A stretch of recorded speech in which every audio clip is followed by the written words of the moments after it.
a challenge in being able to distill what's going on in all these dimensions to learn a latent space that really allows you to intuitively understand what's happening. There's also many aspects of these systems that can be measured, as I said. So how do you transfer from one domain to another? And a problem that we've been increasingly concerned with learning dynamics from these data sets.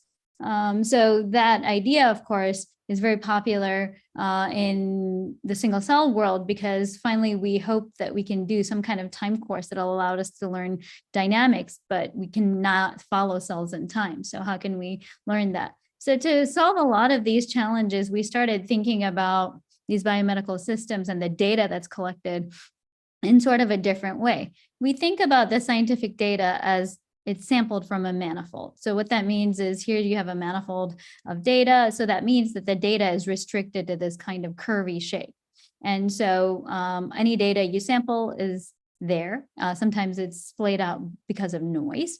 And so you might have been wondering, what does this intrinsic shape mean? It could be the allowable state space of the cells, or it could be the folds that are valid that don't cause a molecule to fall apart. And the way you sort of learn this space is that locally things are Euclidean. So if you have a whole bunch of data points you measure along this allowable state space, as I'll call it, you can find very similar objects. And then what you can do is you can learn the curve of this shape by following these near neighbors. And so why is this true particularly of any kind of scientific data? And that's because scientific data sets are very constrained in where they can reach. So in your single cell data, the gene features that you have are not going to be all uncorrelated, but they're going to form a restrictive shape based on the correlations and the relationships between the gene interactions. So one of the most successful ways that we saw of learning this kind of manifold of the data that would allow us to, for example, learn dynamics or denoise the data, it was to model the data as a graph. And even though these techniques have been well established, they're maybe still not used quite as much as they should be in mainstream machine learning. But when you encounter computational biology, it becomes really important to think of their shape. So one of the best ways we have of learning data from noisy measurements is actually what's called a diffusion operator, which motivates the title of this talk. So the way you create a graph from this data, assuming it has this manifold structure, is first you compute Euclidean distances between all the data points. And then if you want to discover your manifold structure, you can't trust global Euclidean distances. You compute local Euclidean distances and zero out the rest by passing them through an affinity kernel. So once you do that, you have some kind of an affinity graph. But in order to turn it into a diffusion operator, you have to row normalize it to get probabilities. And these probabilities are probabilities of random walks or diffusion starting at any one vertex in this graph and going anywhere else. So again, the vertices in this graph are data points. So the interesting thing about this kind of random walk operator is you can power it to mimic probabilities or compute probabilities of t-step random walks. It turns out that not only is this useful for data that has the manifold structure, but sometimes you're just given a graph.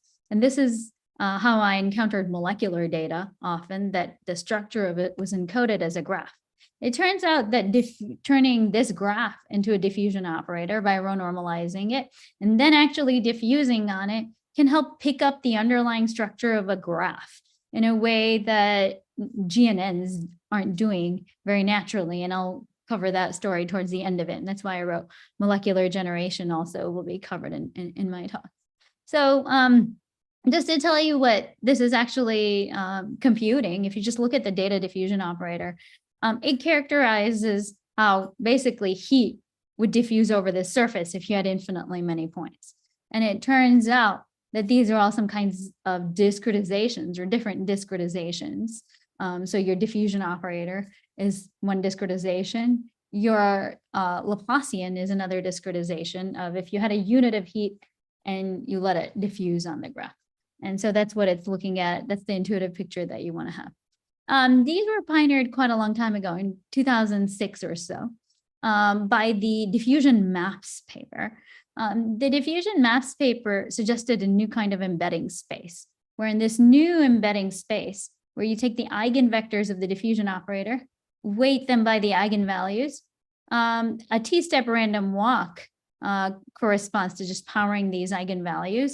And in this new space, where data points are encoded by the corresponding entries of the eigenvectors, the Euclidean distance is equivalent to a diffusion distance. And a diffusion distance is really the difference between diffusions starting at two different data points.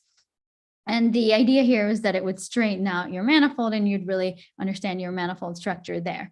But we often don't use the entire map. We don't use the map as a dimensionality reduction method, but we use the entire operator. These have been shown to be useful also back in the 2000s in the form of spectral clustering. So it's been shown that these diffusion spectral components can help you spectrally cluster the data and really follow the shape of the data when you sort of cluster. But we're also interested in another aspect of this, is that they help us process signals on a graph the way we process audio and video signals in traditional signal processing. And that's that these same diffusion components form harmonics on a data graph. And so if you have a grid graph, these are slow moving harmonics and these are fast moving harmonics. So in our labs, we use the tools that come with turning data into a graph and computing a diffusion operator on the graph to compute a lot of different features, which we then either pair or couple with machine learning systems like deep learning frameworks in order to get predictions out. So we've used these methods successfully in many different contexts, but today I'm going to be focusing on why the multi-scaleness of it is very important. And so I'm going to cover first a recent extension we've had to the FATE algorithm, which is probably it's visual, so you can probably help understand it. So the original FATE was a method that came out of our lab in 2019. The multi-scale FATE, which uses multi-scale diffusion, came out earlier this year. And it was used to study immune cells in responses to COVID. So the idea of the original FATE, very quickly, is to preserve manifold geometry in low dimensions. So if you have any data sets like this, FATE tries to compute manifold distances globally. It computes a different type of distance than the diffusion distance, and then it preserves it in low dimensions. And the advantage of preserving manifold distance is apparent in low or high dimensions, but in low dimensions, you can see it visually as being more faithful to the structure of the data, and you being able to interpret this distance in a way that in nearest neighbors embeddings, you really can't, and having denoising of the data. And so the FATE algorithm was the typical use of this data geometry manifold learning process that I told you. Data is being converted to a graph using distances, affinities, diffusion probabilities. Then we took these diffusion probabilities, log damped them, and then computed an information theoretic distance between these probability distributions. So each data point represents a probability distribution, and we computed divergence between them. And so if you just to understand how what the steps are, the diffusion actually helps you figure out paths through the manifold, and the probabilistic nature of it avoids you taking very low paths with low probability, and therefore denoises the data and axes to go along the main highways of the data. And the global contextualization happens because you're representing the probabilities of walking to any other data point. And then you're using this potential distance, which is an information theoretic distance, and then running metric MDS. So we showed before that this could give you the structure of a differentiating process in this embryoid body data. So we were kind of interested in identifying what these populations are. So this means that biologists could look at the data and they could kind of see what's happening by coloring it with different genes and coming up with a differentiation trajectory. But we recently became interested in something else. So because FATE actually preserves local as well as global structure, you can see it gives you substructures within clusters. But wouldn't it be nice to zoom in on these, right? So if these are retinal bipolar cells, and these are 3 types of clusters that they come in. But you see, especially this cluster has a lot of subclusters that you can't see at this level of resolution. So what we started to do was to try to think about how to zoom in systematically. So zooming in systematically is something that we find comes up over and over again in biology. You've probably heard, party stories about how everything has sort of fractal nature in biology and that there's structure at many different levels of granularity and organization.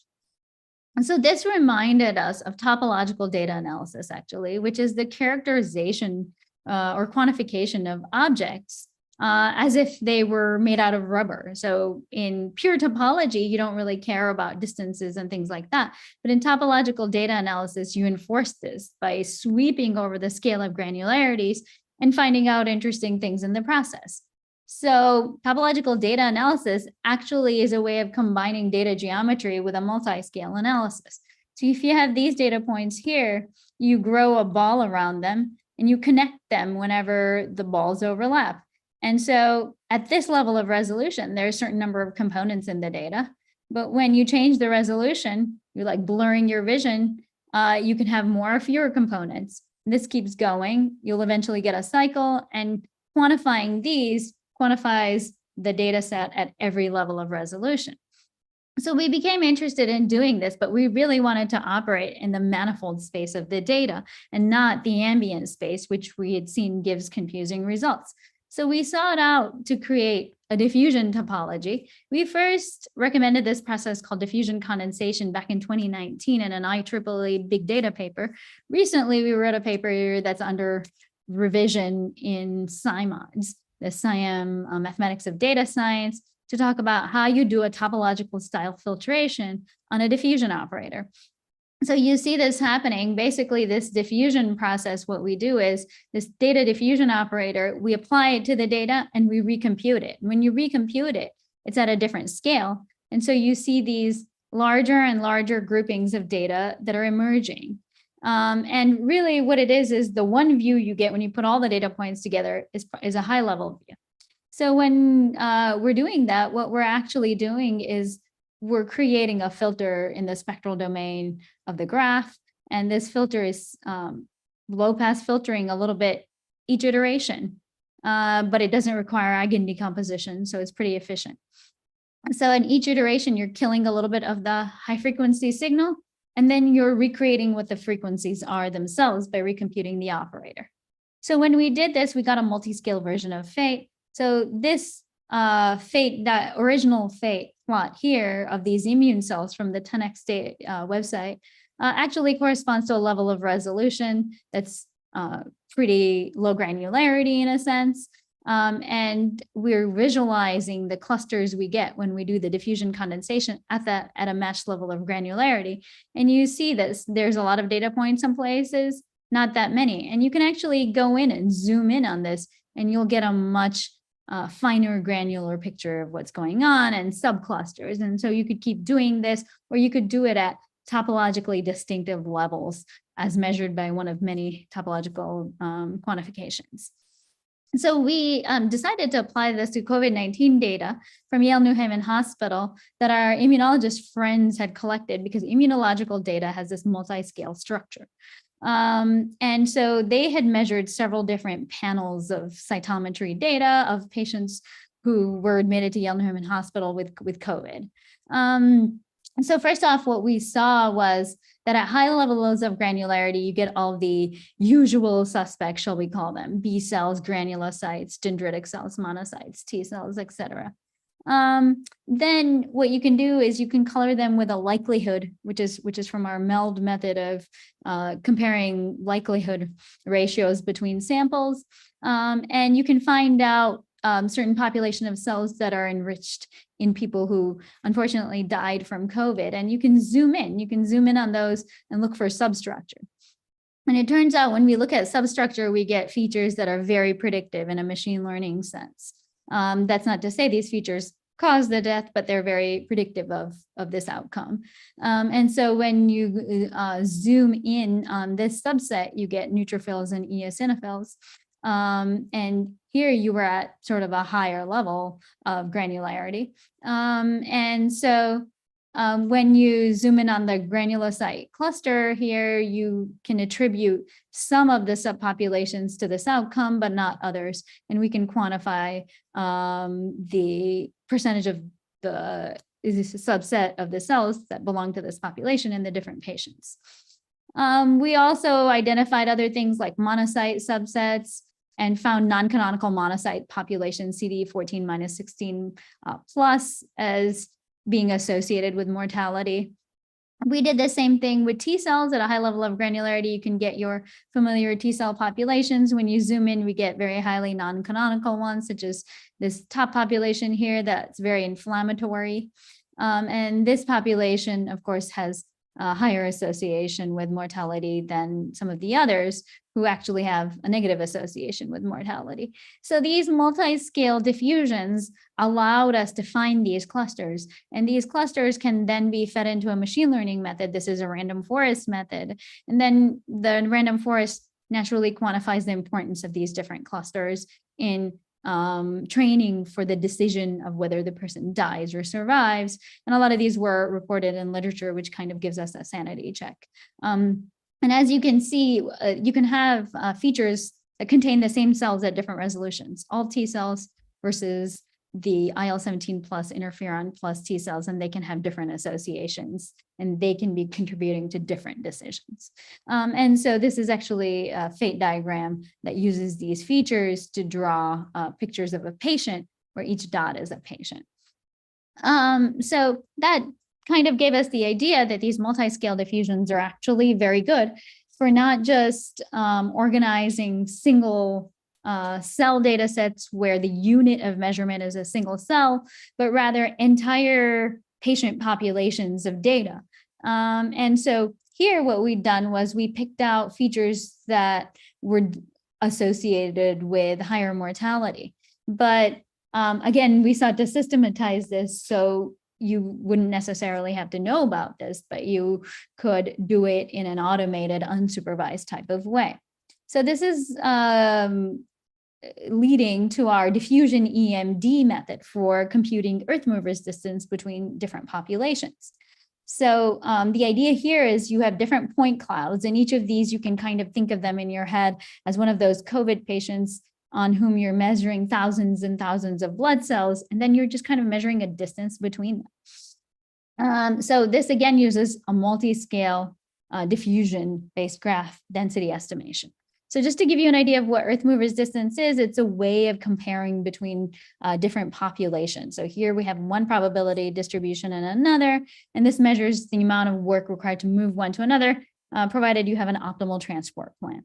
The transport plan is usually a joint density estimate that says how much of the mass from this bin you move to any other bin to transform from this marginal distribution to this one.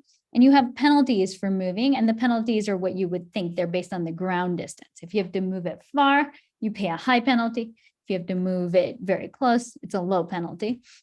And so this is actually a linear program that minimizes the transport plan's cost. So this is the cost of the transport plan, which you want to minimize under the constraint that you respect these marginals in your joint distribution. So this requires running a linear program, which could become tedious if you have hundreds of thousands of distributions, which is what we're starting to have if you collect single cell data on everyone at a hospital, for example.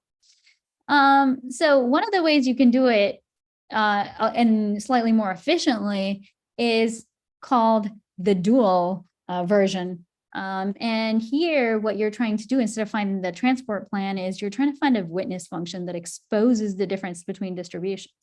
But the only restriction on this is this function can't change very fast, because we shouldn't be able to get infinite distance between these distributions just by making this just spike up and down every time there's a difference. So it's important that it has to be one Lipschitz or reasonably well-contained function. And actually this result that proves that these are equivalent ways of finding optimal transport distance, one through the transport plan, other through the witness function, is called the Kantorovich-Rubinstein duality, and it's a classic result in optimal transport theory. So the way intuitively this works is, this is a method from 2008 that was computing optimal transport distances on images, which are actually a pretty good idea, because if you just shift everything over by a pixel, the image wouldn't have changed. And So pixel-wise distance wouldn't be great, but optimal transport distance would be pretty good. So you can think of each image as a distribution of the brightness of the pixel. So let's just stick with grayscale here. And then, what if you just took the difference between these histograms? This would be a witness function, but it's suddenly increasing or suddenly decreasing. So the way to combat that is to use limited but multiple scales of decomposition of this using a wavelet transform. And this gives us a valid witness function because of the limits on the scales that you're using. And so that inspired us, but we can't quite use it because wavelets aren't naturally defined on these high dimensional objects. So instead, we sought an analog. And this analog is done by taking our data sets, converting them to a graph, and trying something similar on a graph, basically some type of a wavelet on a graph. So the way we do this is we combine all the patient data sets. We have these indicator functions indicating which patient they come from. And then we can use a kernel density estimation over the graph using a certain kind of kernel. We've applied it to, for example, just density estimating between two different populations here in our MELD paper. In diffusion EMD, what we do is we take all the people, we combine them all into a joint data graph. We have indicators for each person, and we create multi-scale density estimations just by diffusing these signals to multiple scales. So now it turns out that we can prove that the Earth mover's distance between any two distributions is just the difference, the L1 difference between their values over all the vertices of a graph averaged over all of these multi-scale diffusions weighted by the scale of the diffusion. So that's sort of the graph version of this, which can be applied to point cloud data because, as I already showed you, point cloud data can be represented as a graph. So this turns out to be very interesting to us because it has exactly the quality that we want the ground distance or the ground penalty to be a manifold distance rather than a Euclidean distance. And the proof of that relies on the fact that these diffusion distances are discretizations of the heat kernel, as I showed you before. So this gave us an extremely fast way of measuring Earth mover's distance. So here are some toy data sets. Here we had Gaussian distributions with mean and standard deviation that were arranged in the form of a Swiss roll. So we got the diffusion EMD to reorganize these, and we want to rediscover the Swiss roll, whereas some of the others don't quite do it. So here we've colored by where the distribution belongs on the Swiss roll. And you can also see it's pretty fast. And this is much more accurate as convolutional sinkhorn, which is another method we have, which is slower, albeit sometimes more accurate. And this quantification was done on the basis of figuring out the near neighbors in this manifold of data sets. And it's much more accurate than any method that embeds the distributions on trees first, because we model the distributions as signals on a graph rather than being embedded on a tree. So you looked at the same data set with these, and we got remarkably the same distribution. And we can actually attribute what's different between these by going back to this multi-scale diffusion embedding, which gives us very similar results as what we've done with the multi-scale fate discovery. So the third part of this story now is that we now know how to compute distances between these high-dimensional point cloud distributions. Now, can we use those to compute flows between these populations? And it turns out that has something to do with optimal transport too. And so this is a paper that's appearing next week at NeurIPS called Manifold Interpolating Flows. It has many components. The first component is to use the embedding that we came up with in diffusion EMD to embed data points. The next component is a neural ODE that tries to discover a flow in this manifold space. And the last component is how we penalize the flow to match the data points that we already have measured single cell populations at. So now this is the question of doing optimal transport to figure out the flow between these time resolved measurements. So you can see that there's these 5 different time points, but they're coarsely measured, and we want a fine continuous flow between them. So there's a lot of methods out there that are trying to do this kind of thing. There's RNA velocity, which looks at some kind of degradation of RNA versus polyadenylation and comes up with ratios. These give instantaneous velocity arrows, depending on how noisy your measurement is. There's matching methods that use optimal transport, but what we wanted to do was use a dynamic optimal transport to come up with a flow. And so our first component is called a geodesic autoencoder. This exactly embeds data so that the distance between their data point is the same multi-scale diffusion distance that I showed you in diffusion EMD. In this latent space, we use a neural ODE. A neural ODE is a network that comes up with a derivative and uses an ODE solver to integrate. And so this neural ODE comes up with a derivative of the cells, and the ODE solver integrates it out to the data points we have, and then we'll have a new cloud, and we can compare between the new and old clouds using optimal transport, a differentiable form, which, for example, diffusion EMD is. And the last ingredient, of course, is to penalize the length of this path because we want efficient paths. And it turns out that this enables us to prove that what we're actually performing with this neural network is dynamic optimal transport, which was first formulated by Benamont and Brenier in 2000. So it's basically just minimizing this same path length while respecting the marginals. And it turns out that the other consideration we have here is that the ground distance is now manifold distance because we're doing it in the latent space of the geodesic autoencoder. So as you increase the penalty, this part of the penalty up, you get it more and more close to dynamic optimal transport. This is a figure that we had in one of our papers on the difference between static and dynamic optimal transport. In dynamic optimal transport, you're trying to come up with the most efficient path you can to go from your old to your new distribution. And it turns out you can have flows that are energy regularized and perform this. And so it can be MeoFlow or earlier trajectory net. We've also looked at cell growth and depth. So previously in our old trajectory net model, we had used fixed rates. Now we do continuous rates using a continuously unbalanced optimal transport. And finally, the RNA velocity sometimes is very noisy, but here, for example, if you think you can most of the time trust it, you can also regularize towards that to agree with it where it's locally available. So we tried different competing methods for finding these flows using this actually pretty difficult flower petal data set. Here you have a distribution here, and you want to follow the outlines of the petals rather than go through the center. And MeoFlow, because of its ability to transport in the manifold space, is able to learn this kind of flow. We also showed it on our data set of embryoid body differentiation. And we were able to find different gene trajectories there. Lately, something we've been working on is also looking at this in cancer progression. So previously we'd studied epithelial to mesenchymal transition. Now we're studying the reverse transition from mesenchymal cells back to epithelial cells, which would be akin to a in vitro model of secondary tumor formation.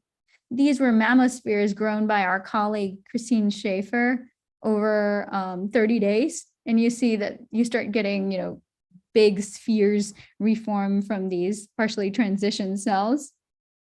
And so what we were seeing, what we thought was these partially transitioned cells that weren't very aggressive, but they were getting selected to go to this state where they can become a metastatic tumor. So we had 5 time points of analysis. These were partially transitioned EMT cells, and we watched them grow back. And we used the same type of dynamic optimal transport as learned by a neural network here. And what we're seeing here are proliferation scores of which are the cells that are transported versus allowed to die. So one thing we can immediately do is the cell of origin analysis. Most of these cells don't progress, but a small subset do.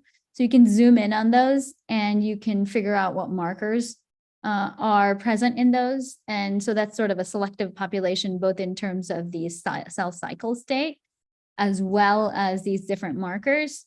And we can differentiate between different trajectories because this gives us as many trajectories as there are cells. So we clustered trajectories, and then we're trying to figure out what's different between the gene dynamics in these two types of trajectories. So this is a more metastatic-like state. This is a more benign state. So what's different between these two developments? Some of which we can validate, but only a small part of which we can directly validate. We can validate more indirectly by deriving a network. So what we did was we actually ran Granger causality between gene dynamics of genes that peaked at different points in time. So we came up with a fairly complex network of genes that turn on in order. So basically in this order, and we found certain hubs. And that's what we're trying to test right now in a manuscript that's under preparation. We've seen certain inhibitions of members of this trajectory that are, probably not druggable, that inhibit the transitions. We're trying to find more druggable targets right now. So this brings me sort of to the last part of my talk. So hopefully I've showed you that the multi-scale diffusion learns really good features, can be used for optimal transport. And optimal transport in turn can be used to find flows, which are really dynamics. So it's kind of the new neural network speak for a certain kind of dynamic.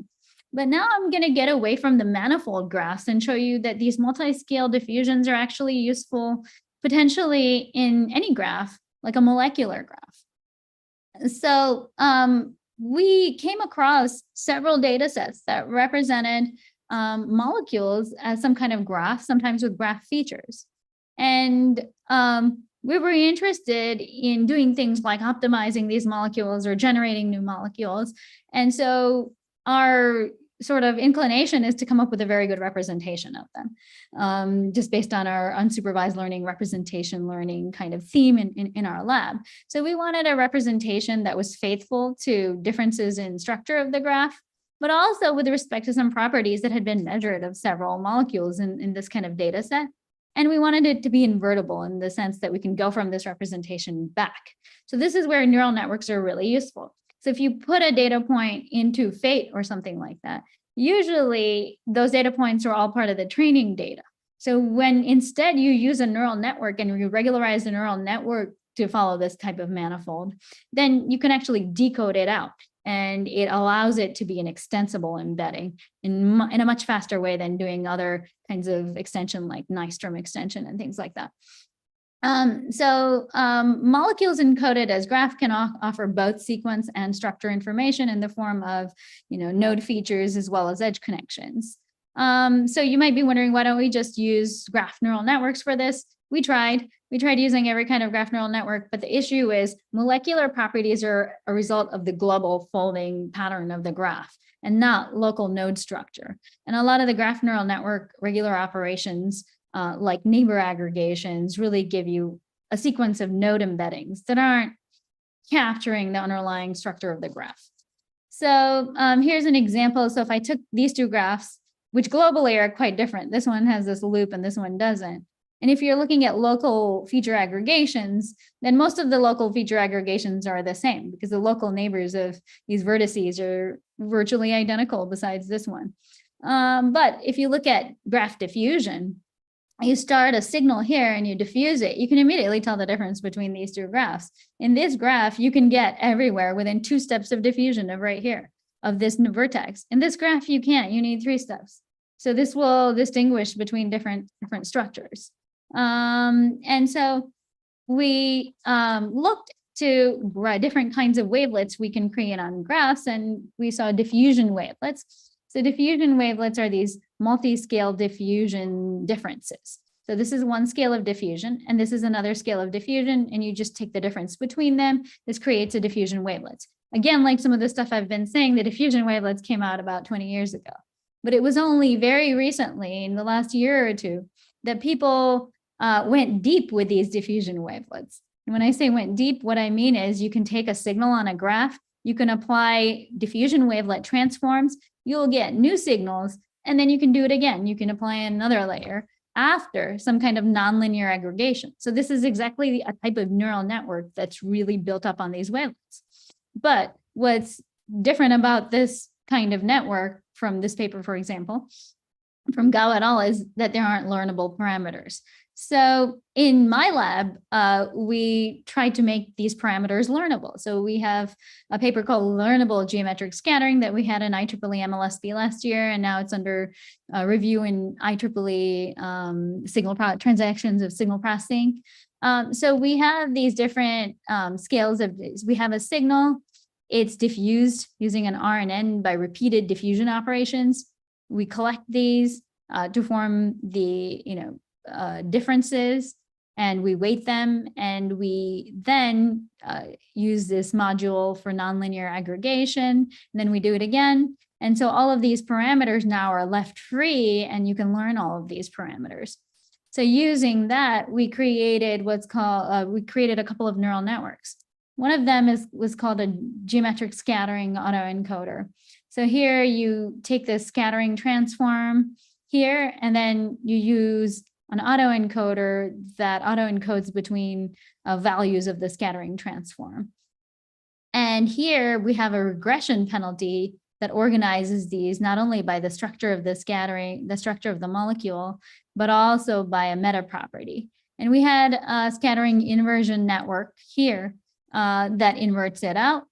So with that, we were able to study different folds of RNA sequencing molecules. And we could, for example, easily detect when a molecule like this molecule here, a non-coding RNA molecule, is bistable or has ribose switch-like properties. More recently, we've been using these in the latent space of a neural network to generate out molecules. So here you see a smooth trajectory going through here that changes in energy, and you see subsequent folds. So the way we're doing that is we have this encoder that basically uses a scattering transform to encode. We have a regressor that reorganizes the space or dually organizes the space by structure and property. And then we have a generator to generate it out directly from the latent space. And so the whole network actually looks like this: the learnable scattering module, generator, regressor, and this is end-to-end an autoencoder. So what we're finding is that we can generate molecules as well as other methods that do other types of things, for example, that do reinforcement learning or sequential transformation. And we actually can generate quite a lot of unique molecules because our latent space is regularized in several different ways to be smooth towards properties. So what we can actually do is we can just go in the latent space and perform gradient ascent to generate out these types of new molecules. And this is a feature that we're still studying. For example, can we do many properties? Can we do potency, solubility, toxicity, et cetera? Or is it better to do them one at a time? But the basic framework of using a latent space that has multiple organizations, starting with a structural organization, is something we've extended to also to sequences. And so I won't get a chance to talk about it, but we had a paper come out last year that did the same thing with sequences, except the encoder was a transformer encoder. So that's basically what I wanted to cover. Hopefully I've shown you that these multi-scale diffusions are useful in all kinds of ways for capturing both manifold structure, but also plain graph structure. And so there's just a bunch of other projects in this flavor that are combining deep learning with different kinds of data geometry and topology if you're interested. And some of the resources that I was talking about, like the software that I talked about, can be found on our GitHub, and shoot us an email if you want to use any of that. And so hopefully I have some time for questions. So. Awesome. Yeah, thank you very much, Smita. Really interesting talk. Lots of nice algorithmic ideas there. So we have time for a few questions. So we have one question from Tian Yu. So Tian Yu's question is, so what's the difference between first zooming into the data and then applying the regular fate versus applying this multi-scale fate and then do zoom in afterward? Yeah, no. So that's a good question. The question is, where do you zoom into, right? Like how much do you zoom in, this kind of thing. So it actually turns out that there is structure at multiple levels. So what we're looking to do with the multi-scale fate is we use this diffusion topology that sweeps through all the scales that you can look at the data in. And when you sweep through all the scales, you'll find different groupings at different levels. But then we can choose which of those levels is interesting to zoom to. So it's like one level of zooming versus another level of zooming by looking at certain characterizations. We haven't settled on one single one, but one of them that's useful is called topological activity.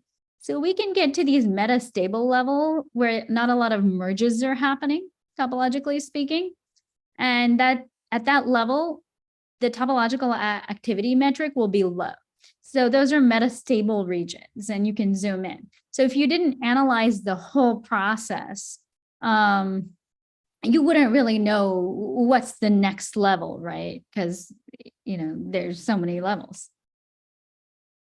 Okay, and we have a related question, which is that, for example, when you apply the multi-scale approach to different single cell data, right, what do you find to be the most biological scales to look at, and how do you interpret that? That's a good question. I actually have another project that's going to come out in Nature Communications. So it turns out that there's a measure called persistence. The most persistent scales are usually the ones that people already know. So if you take immune cells, so this was a neurodegeneration data set, but we found similar things in this one.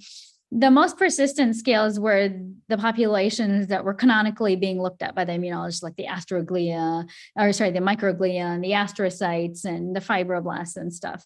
So that kind of maybe can give you a sanity check that your topology is okay. But actually, some of the other more finer grained groupings were more interesting because they're more directly predictive of the outcome. So that's something we were doing, where we're taking these multi-scale features and predicting outcome and looking at their salience. So it seems like the finer grained ones are more predictive. Okay, interesting. So for outcome prediction, then what is the level of granularity? Usually as I was kind of showing you here, it's usually not the whole number of T cells. It's usually some fairly small subset of T cells that are predictive of the outcome, typically speaking. And you can kind of tell what they are if you have disease versus control data, because you can see that there are certain clusters that are much more likely in one than the other. And typically, these are a good educated guess that you could use them to predict the outcome of unseen data. Great. So we have another question from the audience, which asks, do you have works on thinking about like reversing the zooming process? Like, for example, like what would be the previous state of the cell when the cell is not infected? I'm not sure if you're talking about zooming here. You might be talking about the dynamic flows, potentially. I'm just going to answer it that way. The question is referring to the flow. Yeah, those are completely reversible, actually. Those kinds of dynamic flows, because of the deterministic way that the neural network actually figures out those flows. Now, the way we sometimes make them irreversible is by adding noise. So turns out you can add some noise to get stochastic trajectories. So depending on the mode you do them, we can run them in reverse. And that's sometimes what we do to get the cell of origin analysis that I showed. We look at the end state and we run it backwards to see where it came from. Okay. Makes sense. And then a related question is, when you run these diffusions, either forward in time or reverse backward in time, how much do you think you can extrapolate reliably beyond the time range of your experimental data? That's tough to answer. We've mostly tested it on interpolation, but it probably depends on how representative the time sample you have. For example, if the time sample you already have has the periodicity required, then the dynamics that are encoded in the neural network probably would match it. But if it isn't, if it's very transient, it may not be that it may not be that reliable outside where you have it. Okay. And maybe we have time for one more question. Can you give a bit more intuition about what is the difference between the diffusion wavelets and what signals are captured there with the diffusion wavelets over graphs versus the message passing that people typically do over the graphs? Yeah, so message passing, typically people are passing messages to their neighbors, and those neighbors are then going to pass messages to their next neighbors. So what you usually see is after, let's say, K layers of message passing, it doesn't actually help to add any more layers because everybody has everybody else's message. It turns out that this is not the case for these wavelets, right? So you can compose wavelet transform on top of wavelet transform, and they're giving you different information because the first level of the wavelet, the scales of the wavelet transform are different. So they're aggregating information at different scales and they're computing their difference. And the second level does something more finer grained than that. So you can have 2-3 orders of them, 3-4 orders of wavelet scales, and it's just a lot more richer descriptively. It's not just if you want to say it in the signal processing terms, it's doing more than just low pass filtering. It's composing band pass filters, if that makes sense. Okay, interesting, very interesting.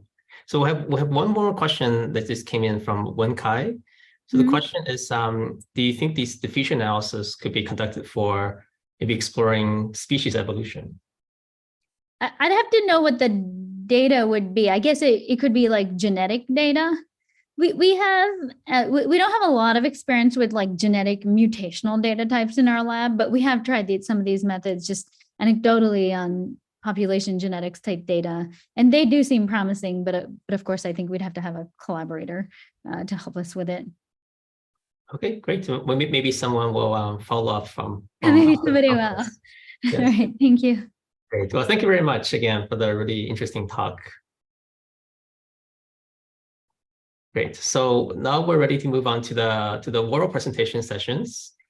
So the first presenter will be Vidhi Chand from University of Cambridge. Right. And I believe that Emma Dunn, also from University of Cambridge, will present as well, and they'll be talking about modeling technical and biological effects in single cell data. Cool. Can you hear me clearly? Yes, we can hear you. Great.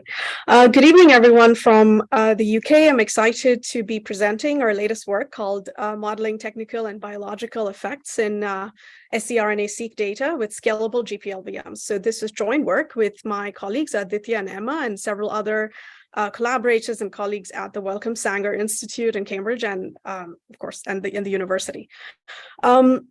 So single-cell RNA-seq data sets have been sort of growing in size and complexity, especially over the last decade.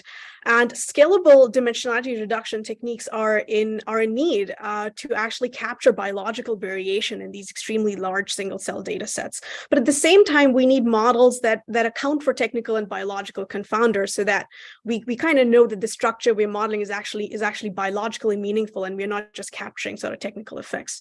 So one way to do this in a popular model in this space is actually a GPLVM or Gaussian process latent variable models, which are probabilistic, non-parametric, and nonlinear sort of models, which have been used in the single cell space. So here are some examples in literature where GPLVMs have been used for trajectory analysis, exploratory analysis, and spatiotemporal modeling. One limitation of GPLVMs, though, is it's not really clear how to scale them to extremely large data sets.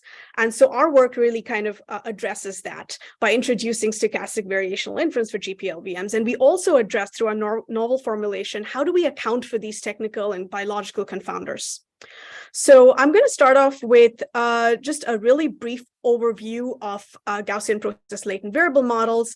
They are generative models, and they're generative probabilistic models where the mapping between the low dimensional latent space and the high dimensional sort of cell by gene sort of data space are actually captured by independent Gaussian processes. So you can think of the entire sort of gene column across cells being modeled by a Gaussian process, which is governed by a mean in a kernel function.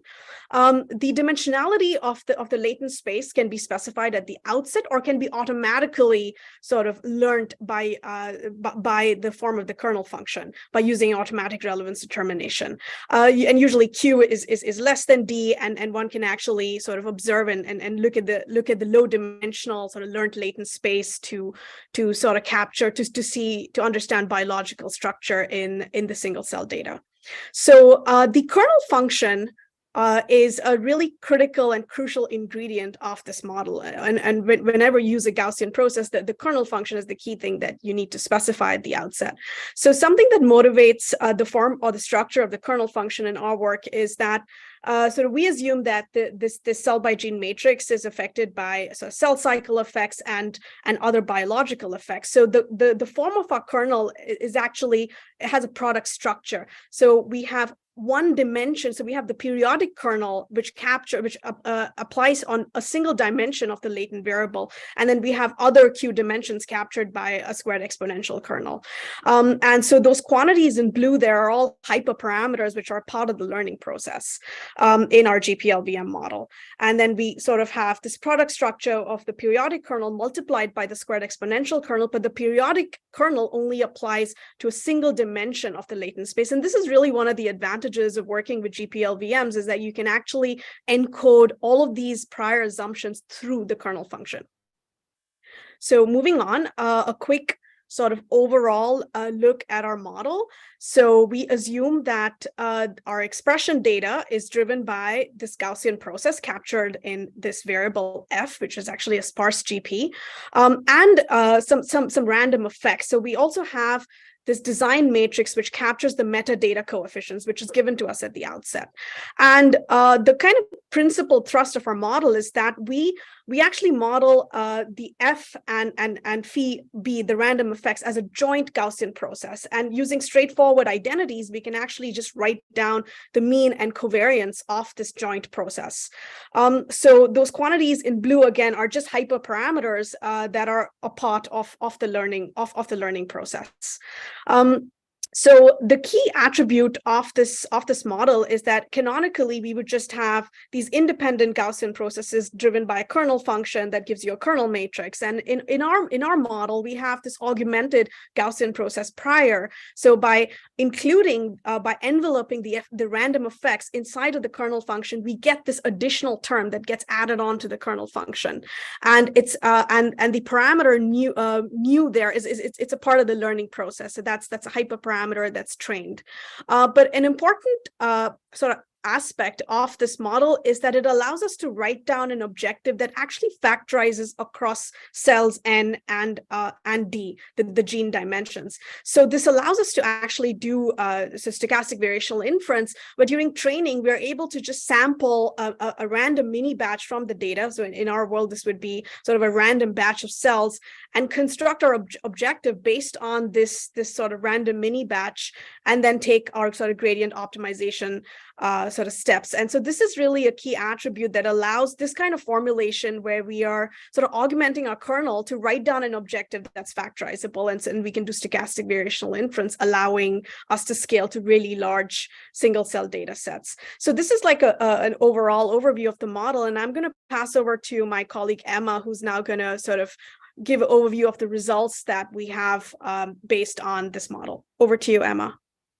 Thanks, Vidhi. So moving on to what we applied this model on. So we first wanted to test whether this model could reproduce the results of an existing study from the Takeman group, where the original authors analyzed the dataset of iPSC-derived fibroblasts that were stimulated with 2 different treatments to simulate innate immune responses. And in these studies, the authors used an additive GPLVM model to disentangle the effect of known confounders, such as the cell cycle, the donor effect, from the biological effects that are driven by the response to treatment. And so we first of all compared whether we could reproduce these results, and not only we found that we could find very correlated latent variables, but we actually find a very significant runtime improvement where the original model took about 4.5 hours to run. Our augmented kernel model actually took only 30 minutes. And to give you an illustration of what the outputs look like, we can check that the latent variable with the periodic kernel actually captures the cell cycle effect by checking the expression of certain markers of different cell cycle phases against the predicted latent cell cycle. And we see that these have this like periodic expression pattern that we expect. Well, when we visualize all the other latent variables learned by the model, which we visualize here using a 2D UMAP embedding, we can see that these capture the treatment effect. We actually capture a latent batch effect in the data, which was related to the day of plate processing. Well, if we color the cells by the cell cycle phase in which they're predicted to be based on gene expression, we actually see that cells in different phases are very well mixed, meaning that our periodic kernel latent variable actually effectively regressed out the cell cycle phase from the clustering results. As a second application, we analyzed the data set of about 54,000 blood cells from COVID-19 patients. And here we are qualitatively comparing the ability of our model to capture cell type clusters against PCA as a baseline and SCBI as a state-of-the-art model for integration of complex single cell data sets. And this is based on using variational autoencoders. And in this particular data set, one of the main sources of batch effect was the site of sample collection, which is what we colored the cells in here. And what we find is that by modeling the site of collection as a random variable in our augmented GPLVM model, the batch mixing that we see is actually comparable to that of the SCBI model. And so to highlight a bit the difference between these two types of dimensionality reduction models, it's clear that the SCBI model, with the SCBI model, the full latent space leads to the best cell type clustering. But actually, it's quite hard to underpin the biological effects from inspecting the latent variables in these VAE-based models. While when we look at the latent variables learned by the GPLVM, the individual dimensions are interpretable. For example, we find this latent variable 2, which shows that there is quite a spread in the platelet cells in this blood data set. And the original authors of this data set actually found that the increased differentiation and activation of platelet cells is strongly associated with COVID-19. And to convince you that this effect is not just hidden in some SCBI latent dimension that we didn't plot, here we're computing the correlation of all the latent variables with the expression of a set of genes related to platelet differentiation. And indeed, we see this latent variable that is strongly associated with this effect, while none of the SCBI latent dimensions seem to capture this. As an additional powerful feature of the GPLVM is that we can incorporate covariates of interest in the latent dimensions and generate a meaningful dimensionality reduction. And to explain better what I mean here, we showcase this by modeling COVID-19 severity. So as you probably know, in cohort studies, patients are grouped by disease severity using some sort of qualitative assessment. And usually these don't really fully reflect the true spectrum of observed severities. And what we can do here is that in addition to modeling all the confounding covariates, we can initialize a latent variable on the given disease severity in this data set, which is discrete. And learn a latent severity representation, which becomes continuous. And this could be used for better patient stratification or for detection of gene expression signatures associated with clinical outcomes. And so this is what the result of this latent severity learning looks like, where on the y-axis we have the latent severity. Each violin represents the cells coming from one patient, and patients are ordered by their median learned latent severity. So we can see that the coloring shows the actual reported severity, and by and large, the ordering of the severities is maintained, except for the asymptomatic and healthy cases, which we actually see are undistinguishable in latent severity, which from a clinical standpoint makes a lot of sense. While for each of the other severity levels, we see that patients are placed along a more fine-grained spectrum of disease severities. For example, and we actually find that this heterogeneity is meaningful. For example, if we focus on the moderate COVID-19 cases, we find that the predicted severity is actually significantly correlated with the days since symptom onset. And this relates to essentially when these samples were collected. And finally, we can make use of this model that incorporates latent severities using the generative model of the GPLVM to predict which genes are most affected by changes in severity. So essentially, we are checking which genes are changing the most if we keep all the inputs of the model fixed and we just change the input severity level. And so here in this dot plot, we are showing the average expression of the 20 top perturbed genes, the top 20 genes perturbed by changing the severity. And we see that these actually have different expression pattern in cells with different disease severity. And interestingly, we actually recover several interesting sets of genes, starting from cell type markers, which could reflect shifts in cell abundances in response to infection, but also viral entry factors and genes involved in antiviral interferon response, which we know is one of the most prominent signatures of COVID-19 in the blood of patients observed in single-cell RNA-seq. And so in summary, in our work, we introduce an augmented kernel function that allows us to jointly model different types of covariates that are influencing single-cell RNA-seq dataset, and its formulation allow us to essentially scale up and apply this model to complex cohort studies with thousands of cells, which was not achievable by previous implementation of GPLVM models, as we demonstrated in this COVID-19 cohort. And as sort of further steps and further developments, we've been working on scaling up further, sort of incorporating amortized inference in the sort of learning process. And there are some experiments on this in the paper. And this would allow us to go up to sort of the millions of cells, which at the moment is still like time-wise is still a bit inaccessible. And a second part is to try to model a more complex covariance structure in the metadata that we use for these models. This would allow us, for example, to estimate complex effects such as genotype effects, effectively allowing us to use GPLVMs to do single cell EQTL analysis. And so with these outcomes, I'd like to finish by thanking all my coworkers. This was a great collaboration between the group of Neil Lawrence at the University of Cambridge and the group of Sarah Feikman at the Sanger Institute. And it was joint work between me, Vidi, and Aditya Raguri, with the help of many others that contributed in different parts. And we're happy to take your questions. Thank you very much. Great. Thank you very much for the very nice talk. So David has a question. Yeah, great talk. This is really cool to see. So I had two questions. One was around sort of how much does batch size matter? Because so if I'm doing a regular like variational autoencoder type setup, I think in principle I can take my batch size as small as I want as long as the learning rate is low. But for you, I assume that you're having to represent dependencies for cells within a batch. So I'm curious, like, does it mean you have to keep the batch size relatively large? The other thing I was interested. Sorry, sure. Do that one first, and I can ask the other one.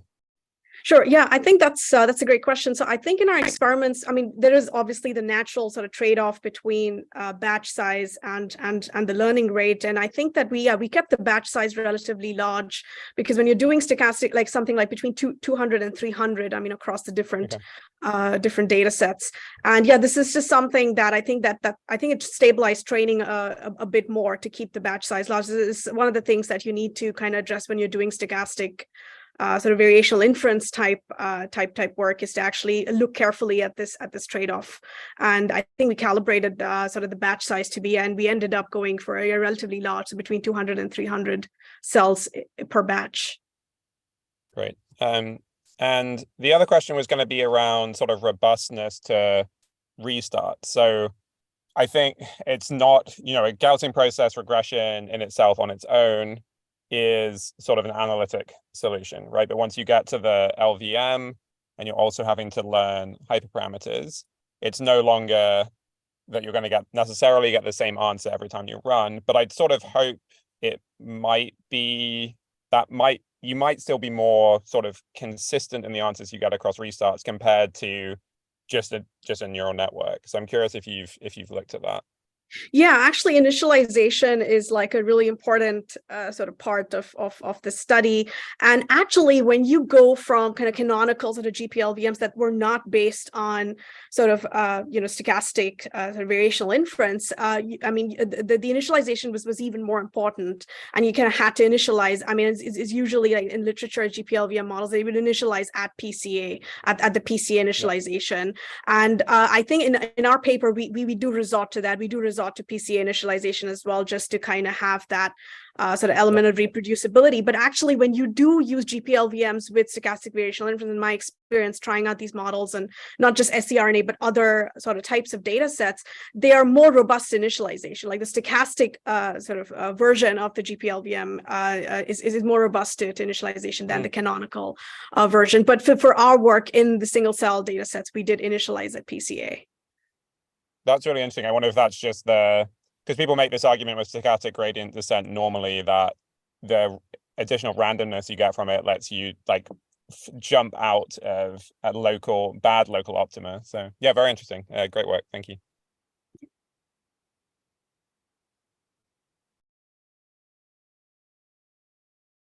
So I have a related question, which is that how robust do you think the GPLVM is to different model mismatches, right? And in particular, if you can comment a bit on like what are the kinds of single cell data where you think will be particularly well suited for this kind of model, and what are the single cell data where you think might be the for this kind of model? I think in these applications and others that we've seen in these like cohort studies, essentially where you do have sort of a complex nested batch effect structure, essentially, and you can incorporate that and you can sort of add that to your design matrix. These work very well. And essentially in these cases where, like in this COVID-19 data set, where you have nested batch effects and some biological covariates of interest, such as the severity level here, that you want to essentially model regressing out all those other effects. I think this has been like from like the different applications that I've seen, this is definitely the use case where I would like take these models compared to just using like unsupervised dimensionality reduction, where maybe you don't have like essentially this sort of ability to update this these like discrete labels, for example, or put uncertainty around these discrete labels. So I think these applications with a clear biological covariate of interest and a lot of nested batch effects are probably the use cases where I would see these models going forward. Interesting. I think that makes a lot of sense. Okay, great. Well, thank you very much to Emma and Vidhi for the very nice presentation, really nice work. Thank you. Awesome. And for our next oral presentation, so we have Emmy Yu from Munich, and the topic will be on path-based reasoning for on biological knowledge graphs. Exactly.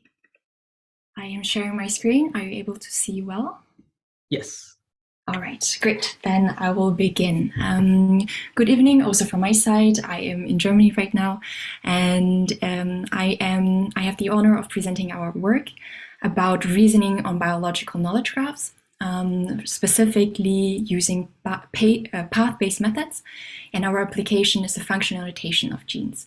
This is a collaborative work between the Helmholtz Center Munich and the Mila Quebec AI Institute in Montreal.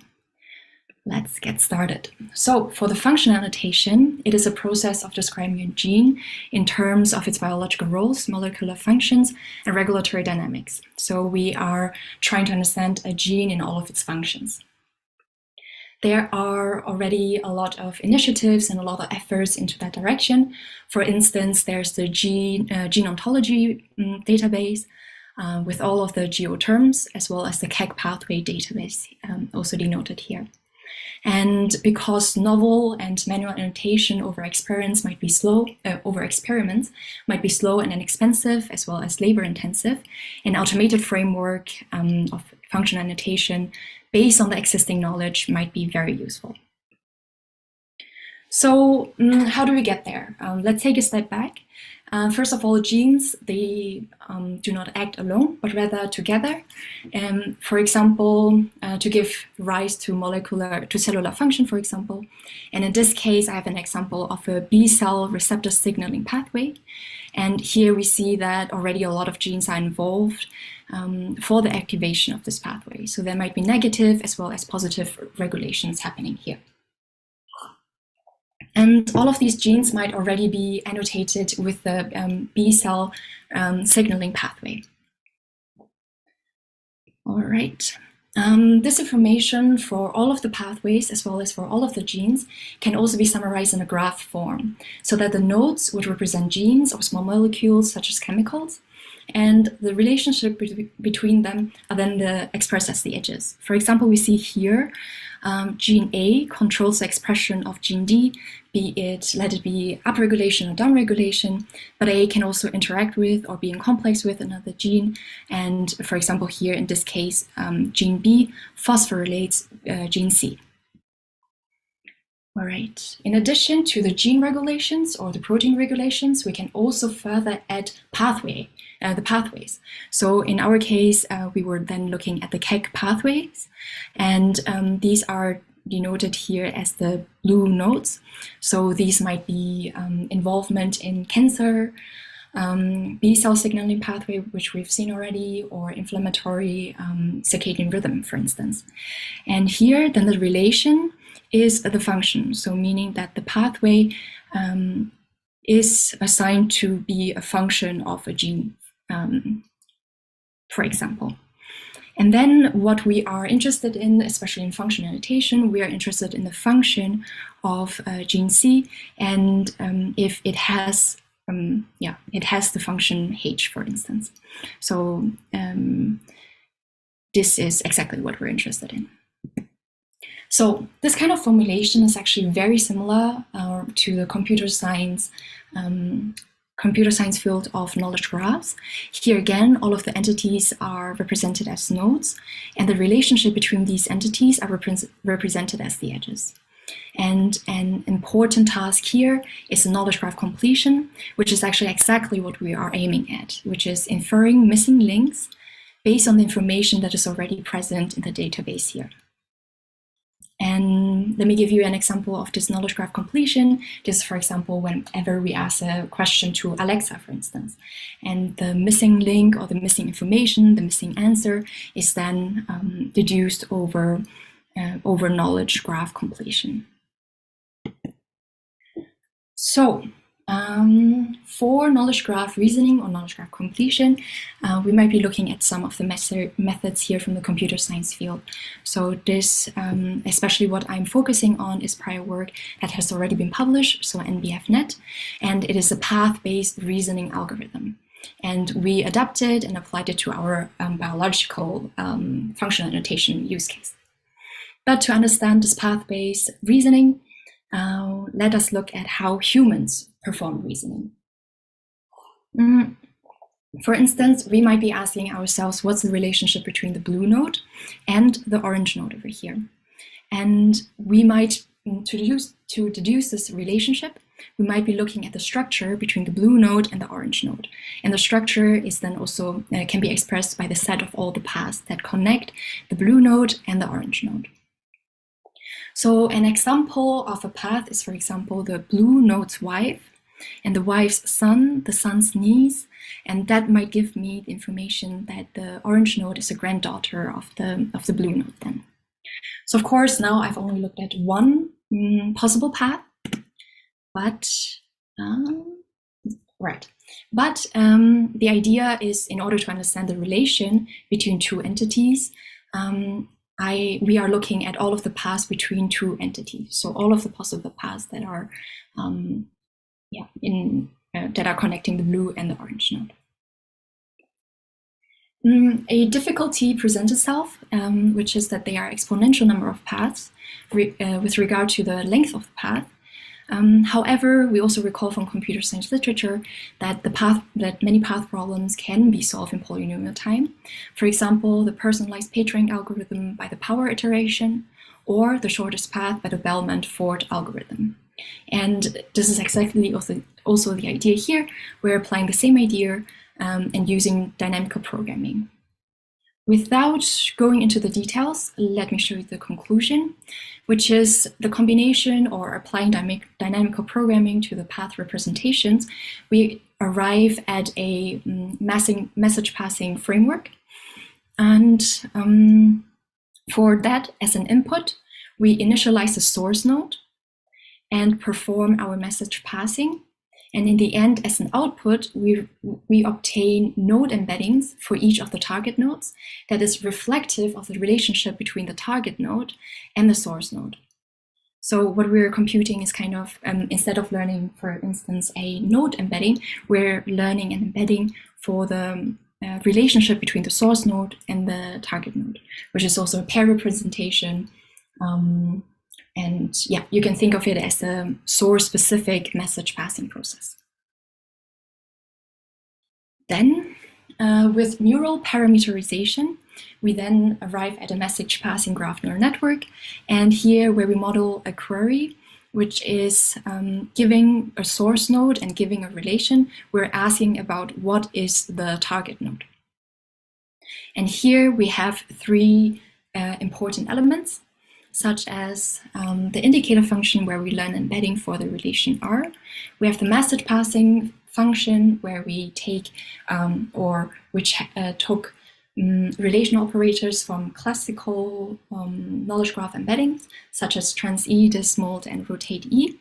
And for the aggregate function, they are of course then the permutation invariant functions such as sum, mean, or max.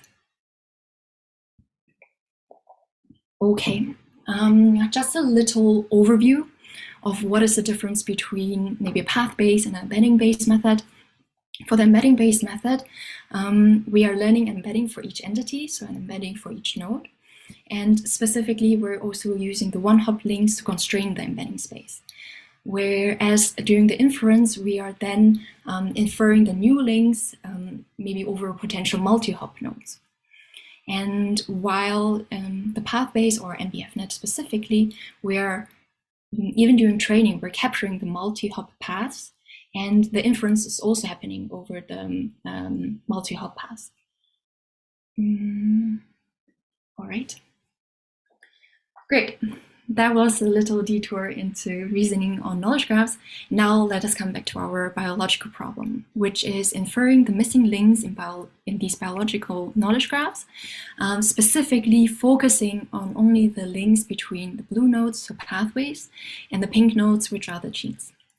And for that, so to create our data we are composing or aggregating two databases. So first of all, for the connections between the gene or proteins to pathways, we were using the KEGG pathway database. So this part. And then for the what we then call the underlying biological regulatory graph, which has all of the gene-gene interactions or gene chemical interactions, we took data from the pathway comments. So let us come to some prediction results. There are two bigger observations that we made. So first, path-based method for link prediction outperformed the embedding-based methods.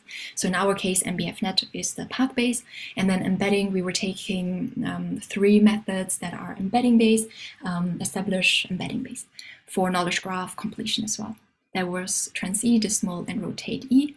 And here specifically, we might be looking at the metric mean reciprocal rank, the higher the better. And of course, or not of course, but in this case, MBFNet was performing better. We also had other metrics, which were hits at K. So this is the correct prediction, or the if the correct prediction is among the top K ranked answers, or in that case, then the fraction of the correct prediction among the top K ranked answers.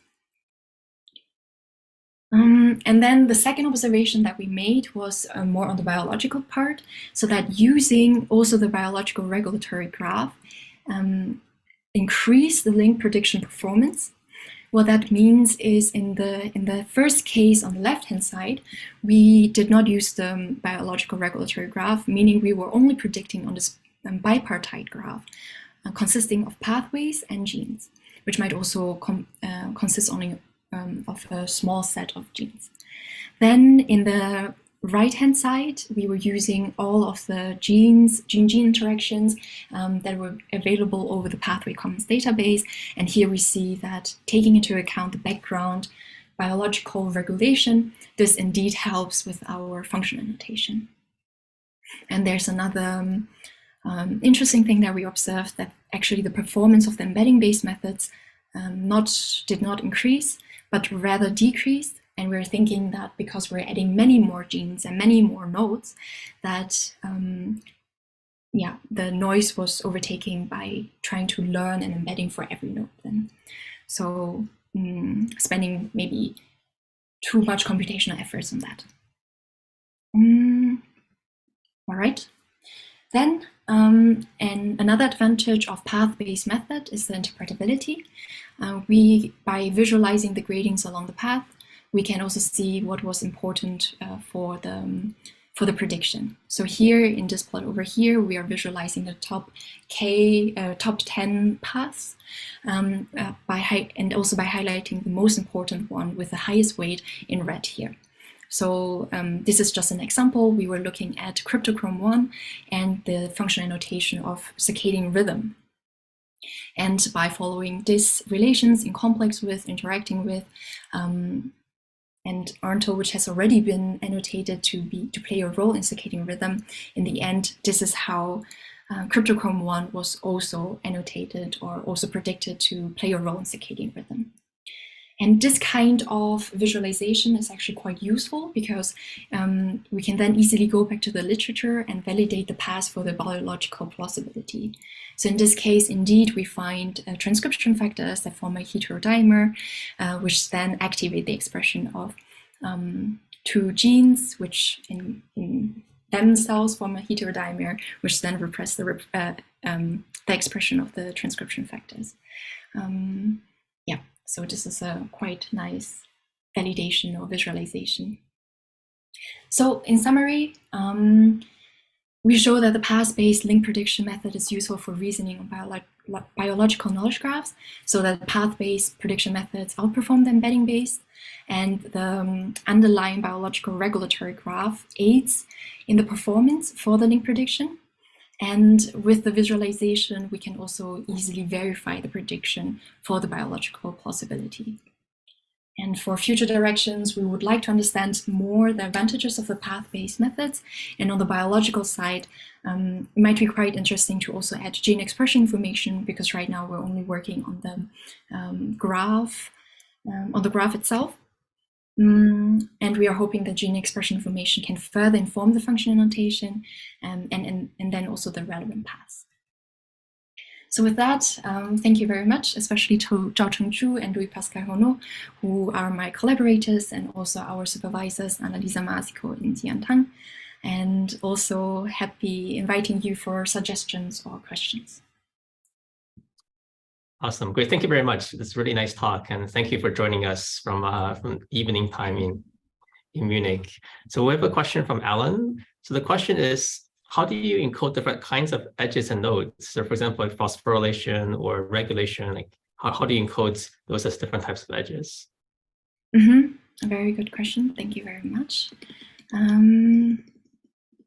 So indeed, there is a learned embedding for the different types of relations. So it is more of a, so instead of learning an embedding for each node, we're actually specifically also learning an embedding for each relation. So that is how it is done. Great, that makes sense. And can you also give some more intuition about what are the kinds of queries and tasks where you think path-based reasoning is particularly well suited for compared to embedding-based reasoning? So first of all, maybe to the first part of the question. So in our pathway commons case, we had different relations, for example, that in complex with or interacts with phosphorylates controls the expression of. So there might be different kinds of relations that can be modeled. And so I would say it's not strictly limited to the types of relations, but there are some maybe advantages for path-based methods, which is, for example, that it's more learning the representation of the paths instead of the nodes. So in the cases where a lot of noise is being introduced, for example, big biological protein-protein interaction networks, then this could be advantages. Also, because we're learning the embedding of the path, this is also inductive. So we can also have, we can also apply this to not seeing data as long as the relationships are the same. So as long as the relations are the same because we're learning embedding for them, then that is also not a problem. Yeah, hopefully that helps. So yeah, so we have a bunch more questions from the audience. So Ali Riza has a question about what are the kinds of constraints on graphs do you need to consider? So for example, if there are cycles in the graph, would there be potentially multiple solutions? Let me say I'm not too familiar, but we do have many different. So at least cycles until now have not been a problem. I might have to reconfirm that. But specifically, all these biological graphs, they have a lot of maybe cyclicity.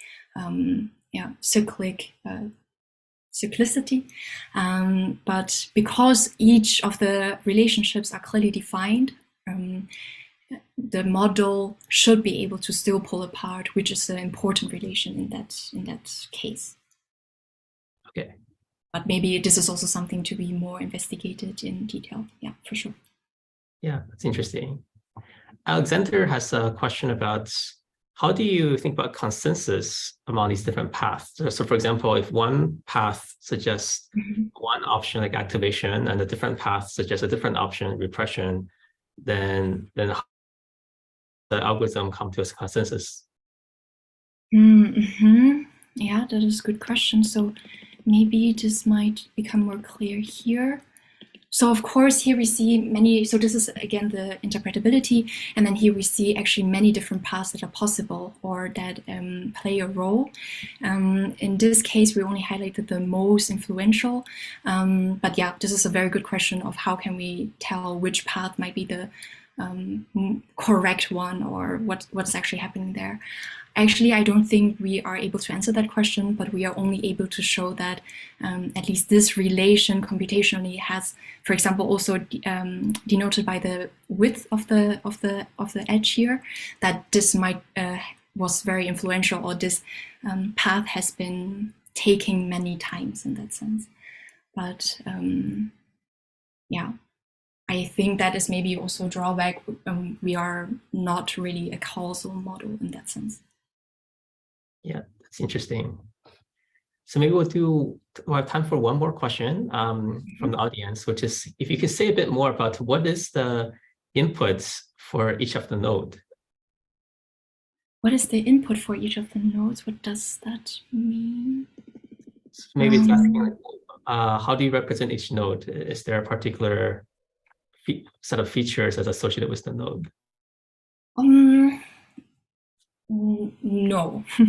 So in the input, we are initializing the node. That is true. But the message passing does not take any node embedding into account. So this is maybe really the difference, that we are going away from the node embeddings, but rather this path representation.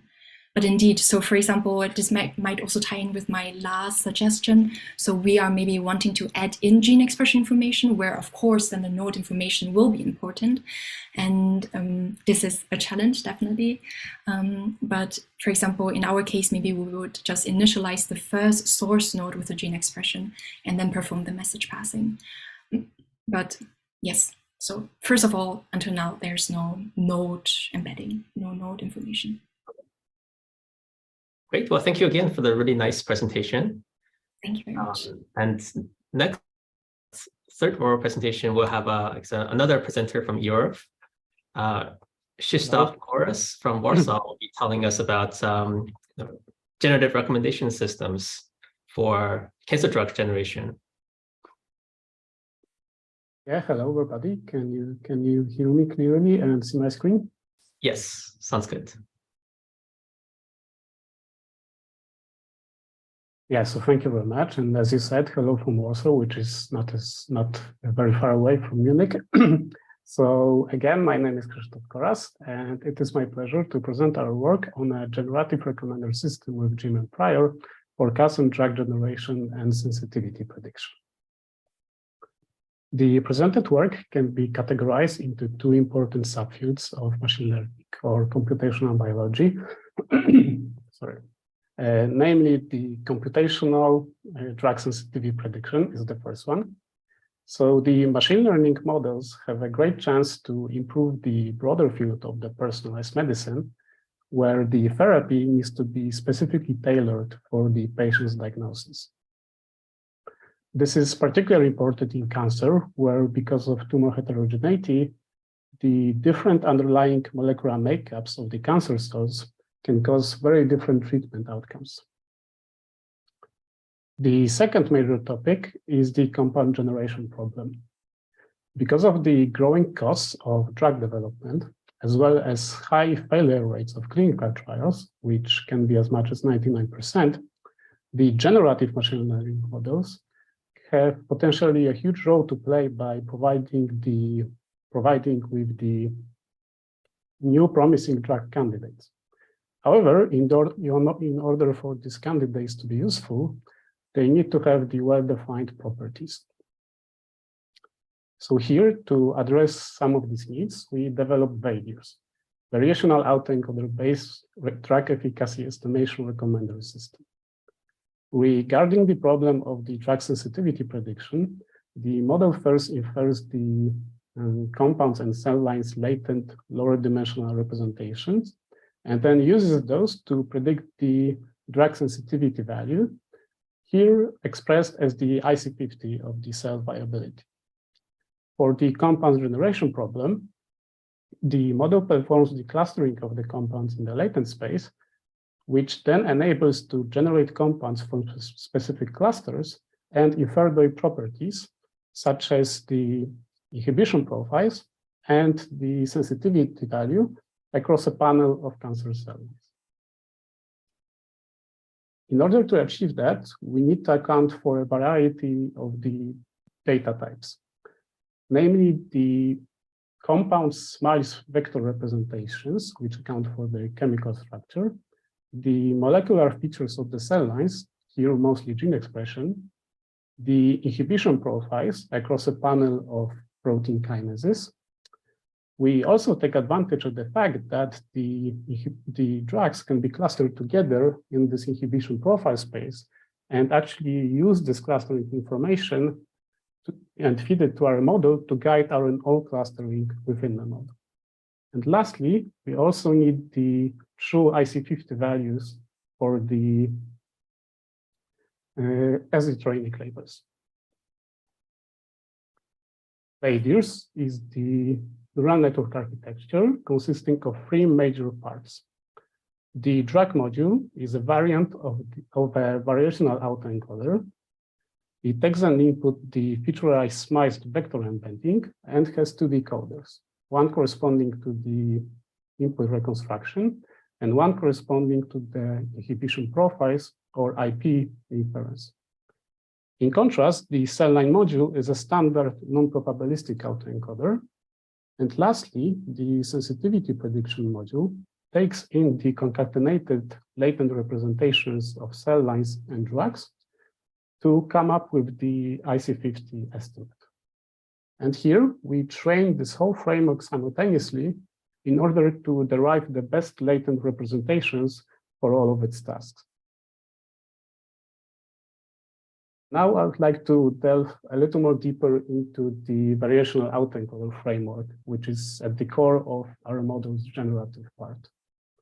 So VAE is the neural network architecture built to learn the complex underlying probability distribution of the model data. For every data point, the probabilistic encoder derives the latent posterior distribution. We can then sample points or a single point from this posterior distribution and feed them to the probabilistic decoder to reconstruct the input. So the goal here is to minimize the difference between the true and the reconstructed input. However, while also preserving some level of similarity between this latent posterior distribution and the prior distribution imposed on the latent space.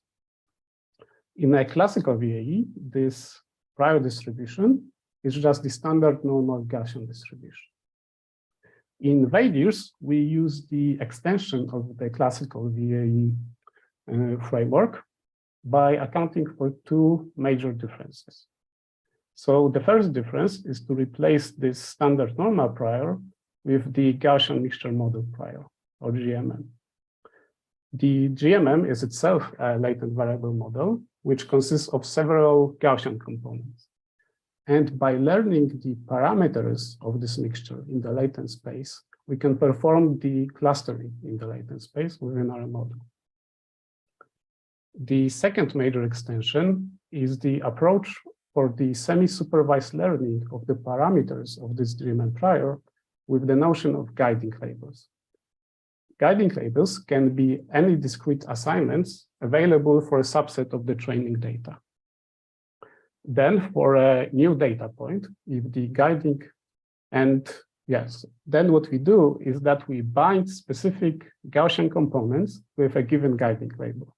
So then for a new data point, if the guiding label is known, the prior is just the corresponding Gaussian component, Gaussian distribution.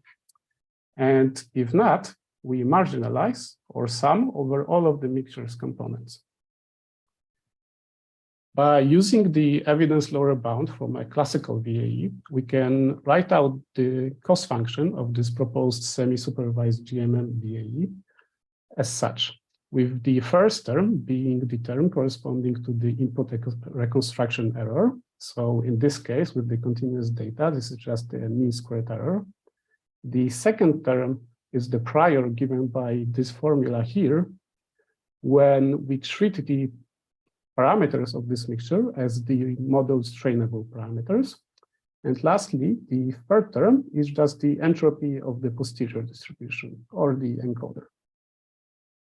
And here, as guiding labels, we are using the cluster assignments resulting from clustering the compounds in their inhibition profile space. To assess our model, we developed two major versions of the VADIRS framework, differing with the implementation of the drag module. So in the first one, the drag module is just this classic vanilla VAE with the standard normal prior. And in the second one, this is the proposed semi-supervised GMM VAE. You can see here that actually in terms of the IC50 prediction performance, the models, the two versions of VADIRS perform very, very similarly, with the high correlation between true and predicted labels, which can be comparable to most of the existing methods. However, in the case of vanilla VAE, we don't have the generative abilities that we are interested in, which I will show in a moment. In order to assess if the compounds with a given guiding labels do indeed cluster together in the latent space, we take the compounds with the non-guiding labels and we feed them to the drugs module encoder to come up with the latent representations, which then we can visualize in 2D. In the case of vanilla VAE, we don't really observe any distinct clusters. We do, however, observe such distinct clusters for the semi-supervised GMM VAE, which basically means that the semi-supervised learning of this prior forced the model to resemble this external clustering structure in its latent space. Okay, so while having the clustering structure in the latent space is nice and certainly desirable, we are more interested in how it translates to the actual generated data. Here on the left, we see the true compounds clustered in their inhibition profile space, and we can generate new data points from our drug module by first sampling from the prior distribution and then feeding them to the inhibition profiles decoder to come up with the generated inhibition profiles. In the case of vanilla VAE, we cannot really generate data points from a specific group because all we can work with is the standard normal prior. However, in the case of the GMM VAE, we can sample points from a specific Gaussian components in this underlying GMM prior, and then after feeding that through the IP decoder, we see that the clustering structure is also very well preserved in the generated IP space, and that it resembles the true clustering structure. Here it is important to mention that although these clusters are distinct, we also observe a quite sufficient level of variance, which means that we can generate points similar to a given group, but also novel ones. We can confirm the good clustering quality of the SSGMM VAE in both the latent space and generated IP space by calculating the silhouette scores given the guiding labels. So here we can see that the comparison in the latent space, the silhouette score is about 3 times higher for the GMM VAE, and it's even higher in the generated inhibition profile space. We also analyzed the within cluster similarities for the true and the generated data on a features level. So to this end, in every cluster, we calculate the feature-wise means and feature-wise standard deviations, STDs, and then we can compare them by the means of RMSE and Pearson, for example, between the true and generated data. When we compare the mean statistic, we obtain the excellent concordance between the generated and true data, however, with lower similarities for the standard deviation statistic. However, the desired level of variance in the generated data or the standard deviations can be quite easily manipulated and controlled by, for example, fixing the variances of these individual components in the GMM prior for some desired fixed values and not treating them as the trainable parameters. And we do actually provide such analysis in the paper. To summarize, here we developed the multitask framework for drug sensitivity prediction and compound generation. The multitaskness actually refers to the few levels. It is a single model for multiple cell lines and compounds.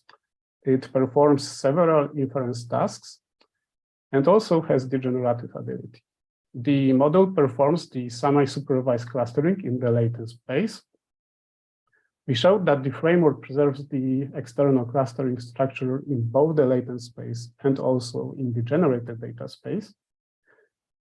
Importantly, the introduced notion of optimizing the latent space with guiding labels is a generic one and can be easily transferable to other data types and applications. So with this particular framework, for example, we could use different data types as the guiding labels, or we can apply it to the totally different problem or application. I would like to mention one important limitation, namely in this particular study, we use the vectorized SMARIS embedded vector representations as the input and also as the reconstruction goal. So actually the main topic of the ongoing work is to modify the drug module in such a way that it can generate the proper and plausible chemical structures. However, overall, we feel that this multitask model successfully combines multiple modalities and information about the compounds and combines it with the biological knowledge from the cell lines to achieve its task. I would like to thank all the co-authors from the University of Warsaw, my supervisor Ewa Szczurek, Marcin Możejko, Paulina Szymczak, Adam Izdebski, as well as Eike Staub from Merck, and all of my other colleagues from our lab. So with that, I thank you very much for listening, and I'll be happy to answer any questions you might have. Thank you. Awesome, great. Thank you very much for the very nice talk, Krzysztof. So we have one question from Joshua, which is about for the GMM part of the VAE. So how do you determine K? And if there's a particular prior that you use for the GMM? Yeah, so actually the prior of the GMM was itself the GMM. So we just replaced the standard normal with this GMM. And then if you decompose the evidence lower bound, this is like a standard decomposition, which is also applicable to the classical VAE. But simply in our application, the formula for this prior changes depending of the guiding label, if the guiding label is provided or not. And this question about K is a very good one. We treat it as the hyperparameter of the model. So in this, here I presented the variant with 3 guiding labels, because you can see that actually, if you use true inhibition profiles, the cannot really distinguish like very many clusters because data is very limited, but it is treated as the hyperparameters. But we also have the unpublished results with higher number of K. And actually, this is one very interesting case is if you increase the number of components in the GMM mixture compared to the number of discrete labels in the guiding data, because then you have a chance to sort of find the subclusters, right, of this guiding labels. So you could, for example, identify, yeah, this is like most prominent in the single cell data analysis, I presume, like to identify a specific cell type, for example. Yes, that makes a lot of sense. A participant asked if you thought about applying these to cluster single cell data. Yes, and actually, at the beginning of developing this work, which was like the end of the previous year, we actually applied it to the single cell data. This is, I don't want to speak for Paulina, but this was primarily done by Paulina Szymczak with the goal of deriving the cell types and predict their modalities. So this is what I was talking about this generic notion that you can just here, this SSGMM VAE is the sub part of this whole framework, but you can just, take it out and apply it to basically any data you want. Interesting. How many examples do you need for each of the guiding labels? Because usually in many of the applications, yes, only have a small number of positive molecules. Yes. Yeah, that's a very good question also. And so here we only have 117, I believe, compounds with the inhibition profiles. And totally we modeled like over 300, right? So even the guiding labels were available for around 1/3 of all the compounds we are modeling, and still we obtained this nice clustering structure in the latent space. So it's hard to tell. I guess it would depend on the volume of the data, but we believe that with even the quite small fraction of the labeled examples, you could derive this clustering structure. Okay, makes sense.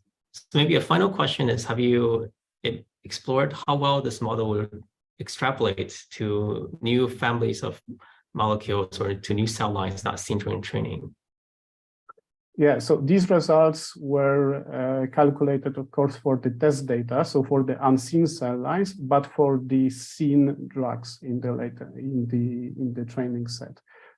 So yeah, so this is like one estimate, but to like really comprehensively evaluate that would require a little bit more. We actually provide another evaluations in the paper, but we didn't like perform a very wide analysis about extrapolating. Great. Thank you very much. Very nice presentation again. And thanks to all of the speakers in this session on really nice talks.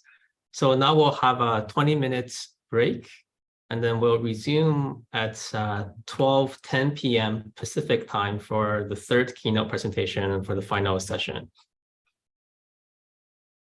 So see you back shortly.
Hi, Mohammed. How are you? I'm good. How are you? Good to see you. Good to see you again. Are you, I guess not you're traveling somewhere, or you're New York? No, actually, this is in my office. It's just that Okay. I'm sitting in a weird corner because there's too much sun otherwise, and I come out very dark. So I'm trying to optimize the sun placement. Yes. So we'll start in 3 minutes. Okay, sounds good. Should I try sharing and that kind of thing? Sorry? Should I try sharing my great. screen? Yeah, sure. You can. Yeah. Let's see if it's. I'm sure it'll go smoothly, but let's just make sure. Just make sure. Yeah. Yeah. You can see everything? Can see everything. Okay, great. So, I see. So this is 10. So I think it's just the panelists, and then like, because I see participants is a large list. Yeah. So that's the panelists are any kind of organizer or speaker or invited speaker. Yes. Or presenters. Cool. How has it been going so far? It started raining really hard here, so No. I don't know if you can hear it in my background. Probably not, but it's raining. Well, that's a good thing. When I came, it was like everybody was awaiting the rain because it was so polluted and Yeah. It was weeks we needed the rain, but yeah, now it's raining. No, back to normal Seattle. Weather as usual. So we'll also live stream to YouTube, and yeah, so that's another way people will watch the talk. Okay, awesome. That's great. Yeah, actually, I mean, the preprint for this is we submitted it, so it should be coming out next day or two. So it's a perfect time. Awesome. Yeah. Perfect time. Yeah. So for what we usually do is we keep the questions to the end. Okay. So I will just whenever you finish, I'll read off the questions and then we can go through those as many as we can. And I have till, I guess, 4 o'clock my time, 1 o'clock Pacific time, right? Total Yes, altogether with Q&A. Okay, Total 50 minutes. Yeah. Yeah, if I feel like I'm gonna go over time, I'll just kind of wrap it up earlier. Sounds good. Cool. Yeah, it's been like actually super. All the presenters, or especially the oral presentations, they're 20 minutes each, but everybody has been super on time. Like, oh, well, okay, that's good. Like ending 4 minutes, 5 minutes early. There's been time for questions, so it's been really smooth out time wise. I hope I don't break that. That's great. Yeah, don't be the one person who like goes way over time, screws everything up. I'll try my best. That's fine.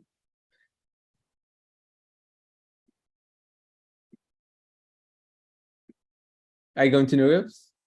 Yeah, I'm gonna be there. Okay. Are you going?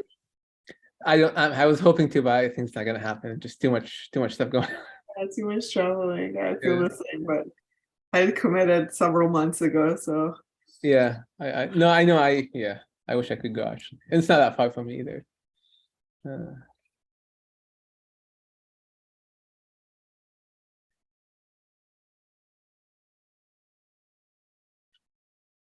All right, so it's 12:10 Pacific time. I think we can get started. It's our great pleasure to welcome Mohammed Al-Qurashi, who will give the third keynote speak. So Mohammed, many of you know him for beautiful blogs that he writes around topics of computational proteomics. He's right now an assistant professor at Columbia in the departments of systems biology, and he's also a member of mathematical genomics program, or is it called mathematical biology program? Before Columbia, he started off his career doing his undergrad triple majoring, I believe, in biology, mathematics, and computer science, and followed that with a PhD in genetics from Stanford. And before joining Columbia, he held a very prestigious departmental fellowship at Department of Systems Biology at Harvard and Harvard Medical School. So we're really excited to have you, Mohammed, and please go for it. Great, thank you very much. It's a pleasure to be here. So yeah, I'm going to tell you a little bit about OpenFold, which is this effort that we've had for some time now on essentially reproducing and retraining AlphaFold 2 from scratch. We actually, a couple of months ago, we made this announcement that we retrained AlphaFold 2 from scratch and got essentially the same performance as that we retrained OpenFold from scratch to match AlphaFold 2's performance.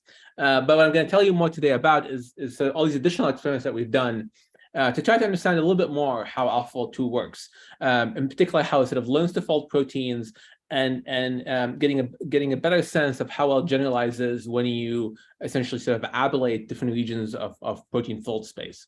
But before I get into all of that, I thought I'll just kind of give a quick overview first about the kind of the Cas14 experiment, which happened 2 years ago, where AlphaFold 2 was first announced, and some of the kind of the highlights there. Actually, Cas15 is about to start in a couple of weeks. So although there's unfortunately no AlphaFold 3 apparently, but we'll get to that in a bit. Okay, so yeah, so high level, right, the problem here really has to do with protein structure prediction, right? So given a sequence, can you predict the three-dimensional structure of the protein? There are many problems that are related to this, right? Things like protein-protein interactions, predicting how small molecules bind into proteins, proteins and nucleic acids, really kind of a whole suite of tasks having to do with molecular modeling, right? That we're ultimately interested in capturing. So I just kind of alluded to this already. There's this competition called CASP that happens every 2 years, where predictions are made in a blind fashion, and where they assess in a way that ensures that there's no sort of leakage, from the test set, if you may.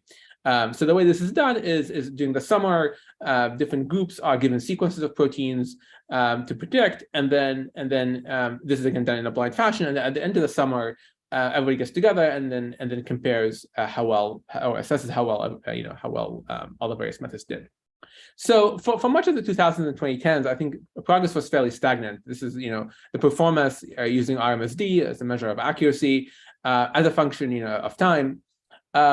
I should say, there was a sort of what I would call kind of the co-evolution revolution, where people started thinking about looking at multiple sequence alignments and then predicting structures based on those alignments. And that, I think, was really kind of the first key thing to happen to start moving the space. It didn't impact CASP immediately, in part because the early early version of these co-evolution methods required a lot of sequences, like really deep multiple alignments, like hundreds of thousands of sequences, which weren't always available, especially for CASP targets. But with 2018, with the first AlphaFold, that really kind of began to change, right? So the first AlphaFold was very much kind of a co-evolution based method. It used this information, but then coupled it to a deep learning pipeline, fairly simple, very similar to what was already kind of available at the time, but sort of engineered better, optimized better. And with these optimizations, sort of confluence of things, the first AlphaFold, managed to substantially improve the state of the art, right? As you see, getting to an RMSD of about 6 angstroms or so, wasn't good enough for this to be sort of, let's say, of interest to the broad biology community. It was still too inaccurate, but from a methodological standpoint, it was interesting, right? Because it sort of really moved the needle on where the field was. But the big news, right, the really kind of seismic event that's happened was 2 years ago now with AlphaFold 2. One, because it suddenly shifted this problem from being one that's sort of, again, of interest only to kind of practitioners of the art, people who are really into the method development side, to something that's of broad interest and utility to the biology community, right? Because as I'll just show in a second, the median accuracy, coordinate accuracy was about 2 angstroms, far worse than experimental methods, I should say, which are more on the order of like 0.2, but still, within sort of tracking distance, and sufficiently interesting and sufficiently sort of useful for many tasks that obviously people have since run with, using AlphaFold 2 in various ways, including incidentally molecular replacement, which is useful for structure determination. So that was sort of one key thing. And the other thing I think, at least to me, is that AlphaFold 2, I think, really innovated on the methods side as well, right? So unlike the first AlphaFold, which was essentially a repackaging of sort of existing ideas, AlphaFold 2 really sort of pushed the frontiers, way beyond where I think most people were anyway. And so and that I think was also sort of really interesting methodologically. As I just said, there's not going to be an AlphaFold 3 at 2020 CASP, unfortunately. My understanding just from talking to folks at DeepMind is that they felt like they didn't want to do incremental work, and that they could only do incremental work for this particular CASP, so that they kind of holding out for kind of grander effort down the road.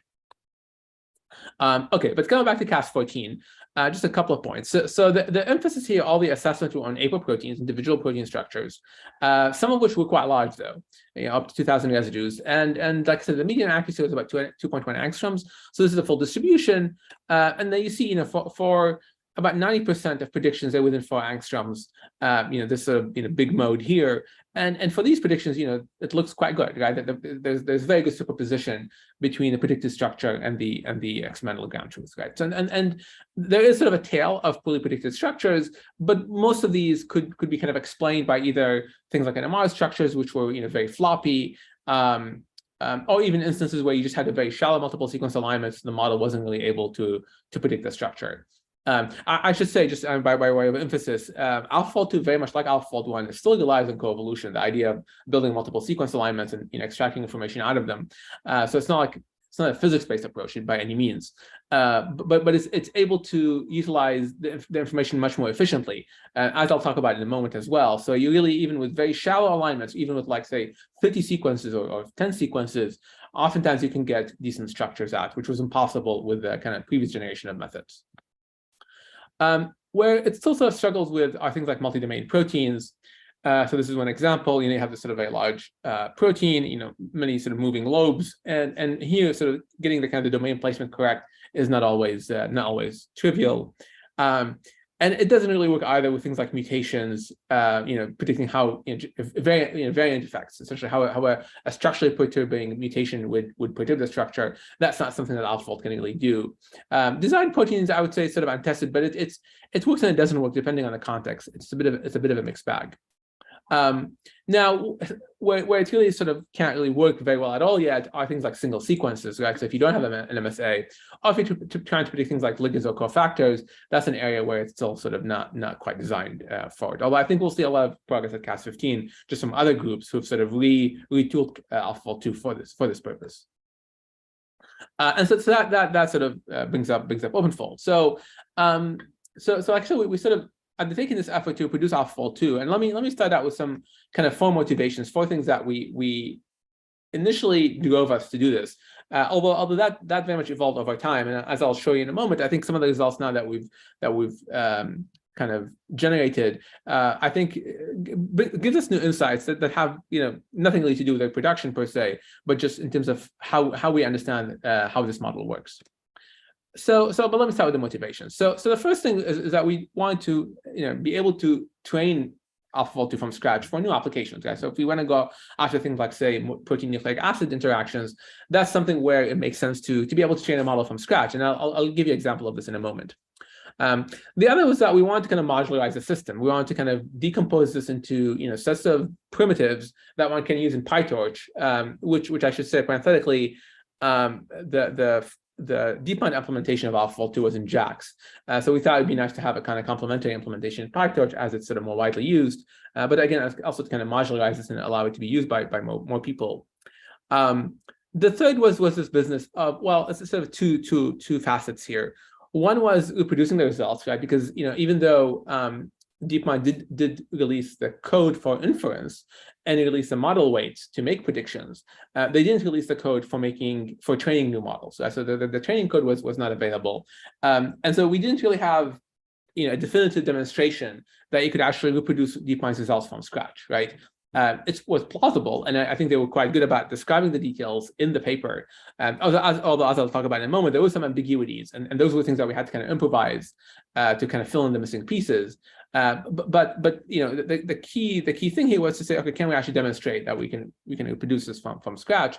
But maybe more interestingly is, can we having done that, can we then sort of turn this question on itself and just ask, well, can we now use this model to understand how it behaves, right? Can we actually acquire new knowledge about kind of the learning process of AlphaFold 2, as I'll show you in a moment.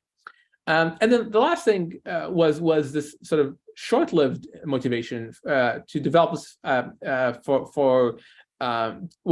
So the original license that DeepMind associated with AlphaFold 2 was not permissive for commercial use. And so that prevented pharmaceutical companies, biotechs from using it in any way. And so we thought it would be worthwhile to just retrain it and then release it for free, including for commercial use. Release the new model weights for free. But DeepMind must have changed their mind quickly thereafter, and then they decided to make it permissive. So that eliminated that motivation, which was good. I'm glad they did. But then that left the kind of the first three. I'll spend most of my time for this talk on the third motivation, but just kind of briefly mention the first two in more detail. So soon after the first AlphaFold2 came out, there was a lot of talk about, can we use this to model complexes, protein complexes, not just individual proteins? Almost amazingly, a couple of folks just over Twitter basically sort of figured out that you could take AlphaFold2, give it essentially two proteins that are stitched together with a flexible linker, like a glycine linker. And since then, this has gotten a lot more sophisticated, but that was initially the initial instantiation of this, and then get it to actually predict the complex of the structure just by virtue of this sort of trick, right? Without changing AlphaFold2 in any way. And I think it's something of a testament to how powerful AlphaFold2 is and how well it's able to generalize. That even though it was never trained on co-complexes, it was just trained on individual proteins, it was still able to actually work more, for, not entirely so, but for the most part, and predict structures of complexes using this approach, right? So I think this is kind of the first indication that it's really learned something more general, and it's not just simply kind of memorizing the data set, right? So this was used by multiple folks, including the Baker Lab, to kind of compute the co-eukaryotic machinery for yeast. Another group, RNase group, applied this to the human proteome. And there's been actually a fair bit of method development kind of trying to build on this basic idea, right? So in particular, let me just kind of walk you through this figure on the right. So CLUSPRO maybe arguably was the best method for protein-protein docking for predicting complexes prior to AlphaFold2. And here it's being assessed using this DocQ score, which gives an assessment of how well, how well is a predicted complex. We capitulate the underlying kind of experimental interface. So, and usually you want this to be sort of north of 0.3, ideally 0.4.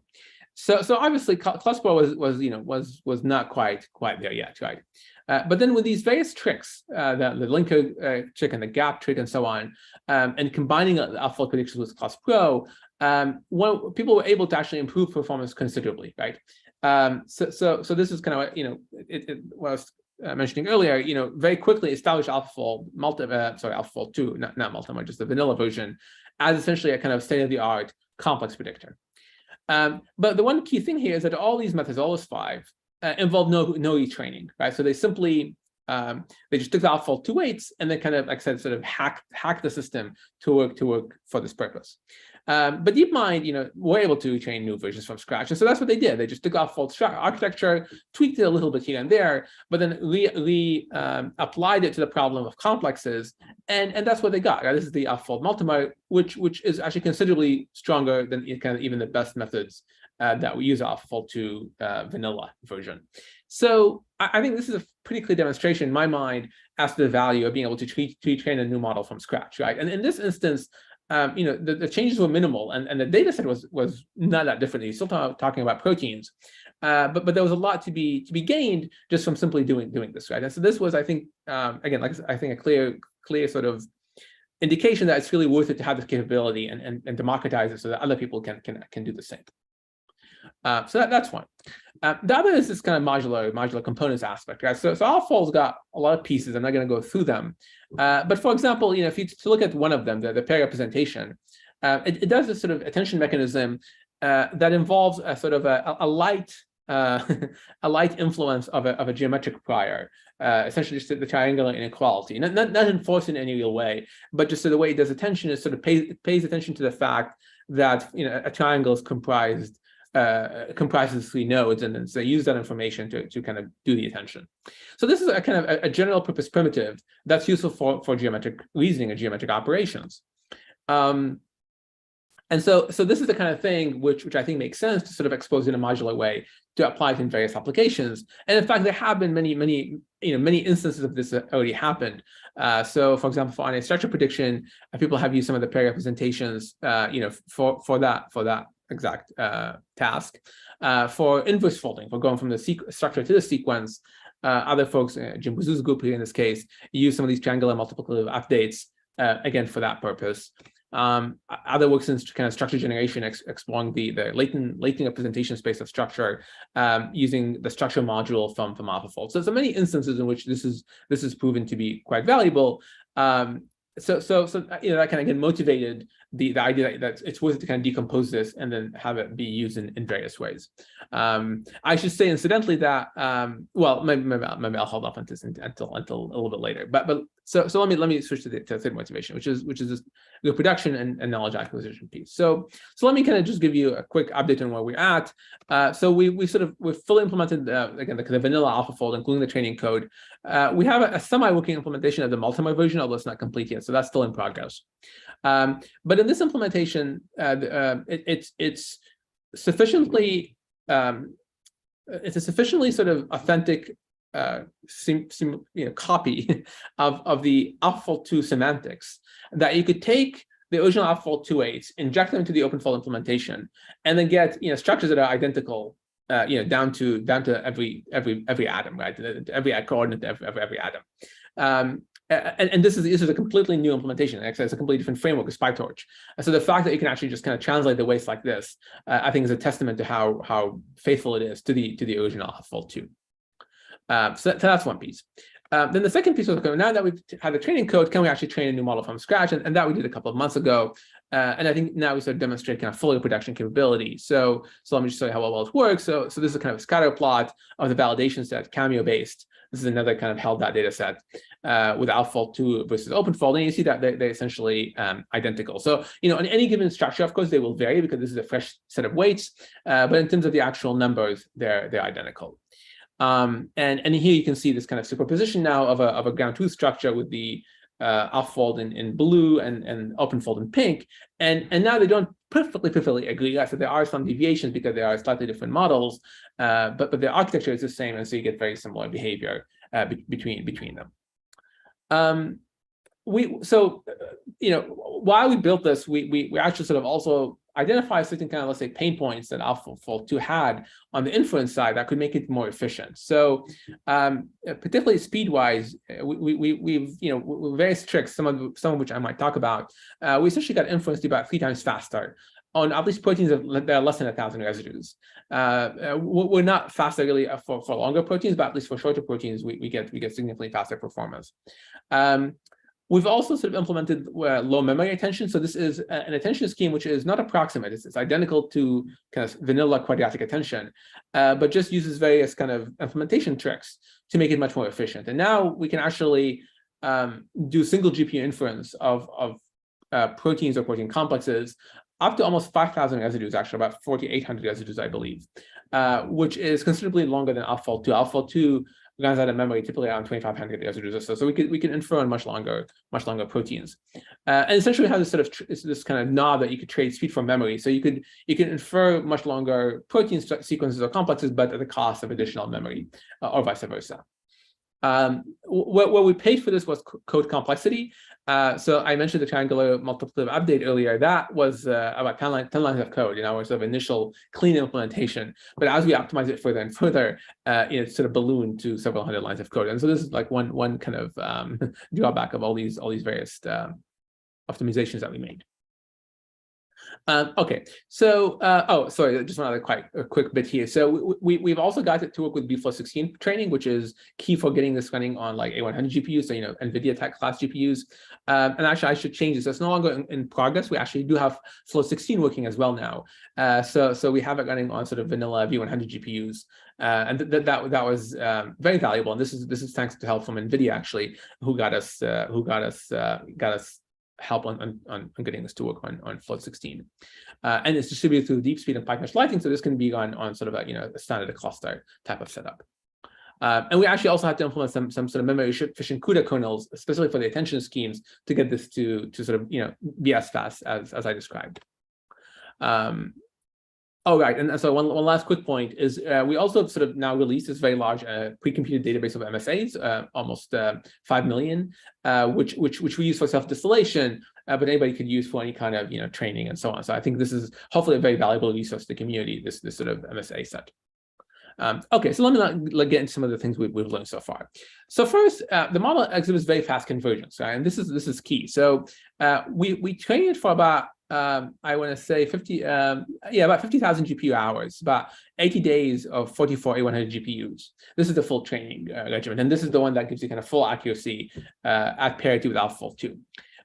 However, you could get about 90% of accuracy within 2 to 3 days, and this is this kind of very fast rise initially, right? So essentially, within a fraction, within about maybe 3,000 GPU hours, you could get a pretty reasonable model. And that's very useful, obviously, for some of the things I'm going to tell you about, but including for exploring more, alternative model architectures and sort of, exploring model space, essentially, because you don't need to put this ginormous investment of compute to get it to really behave.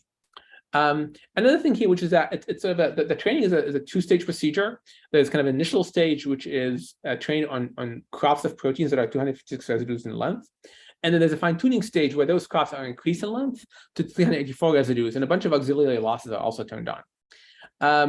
And it just so happens that this is very, very expensive because of the 384 residue crop length increase. That because the scaling is a cubic, that really hits the memory hard.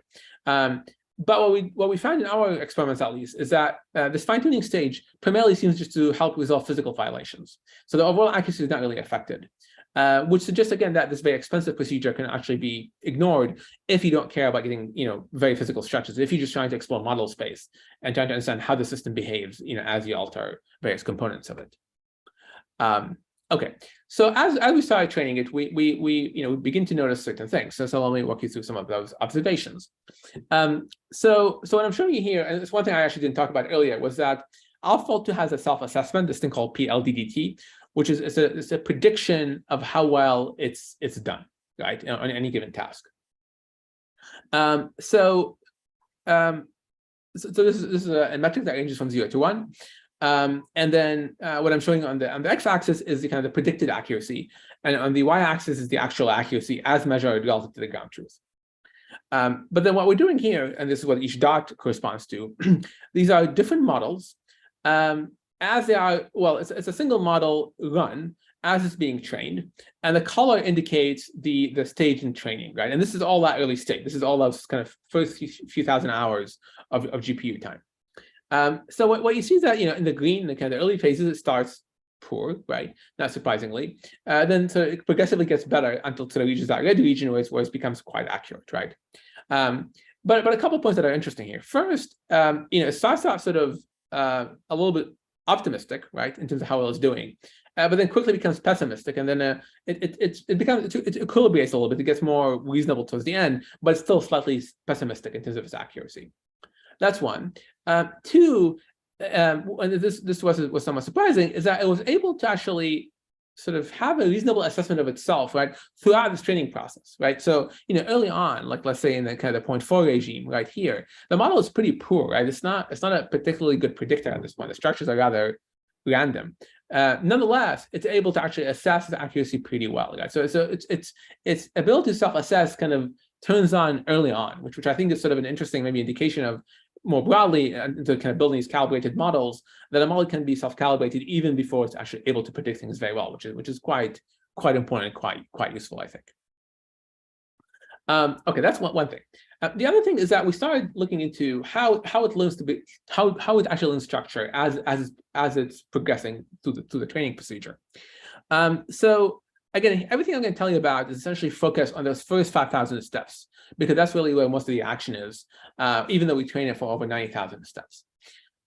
So what you see in this case is that, particularly if you're paying attention to secondary structure elements, is that helices seem to be acquired before sheets are, right? There is a sort of delta between the two.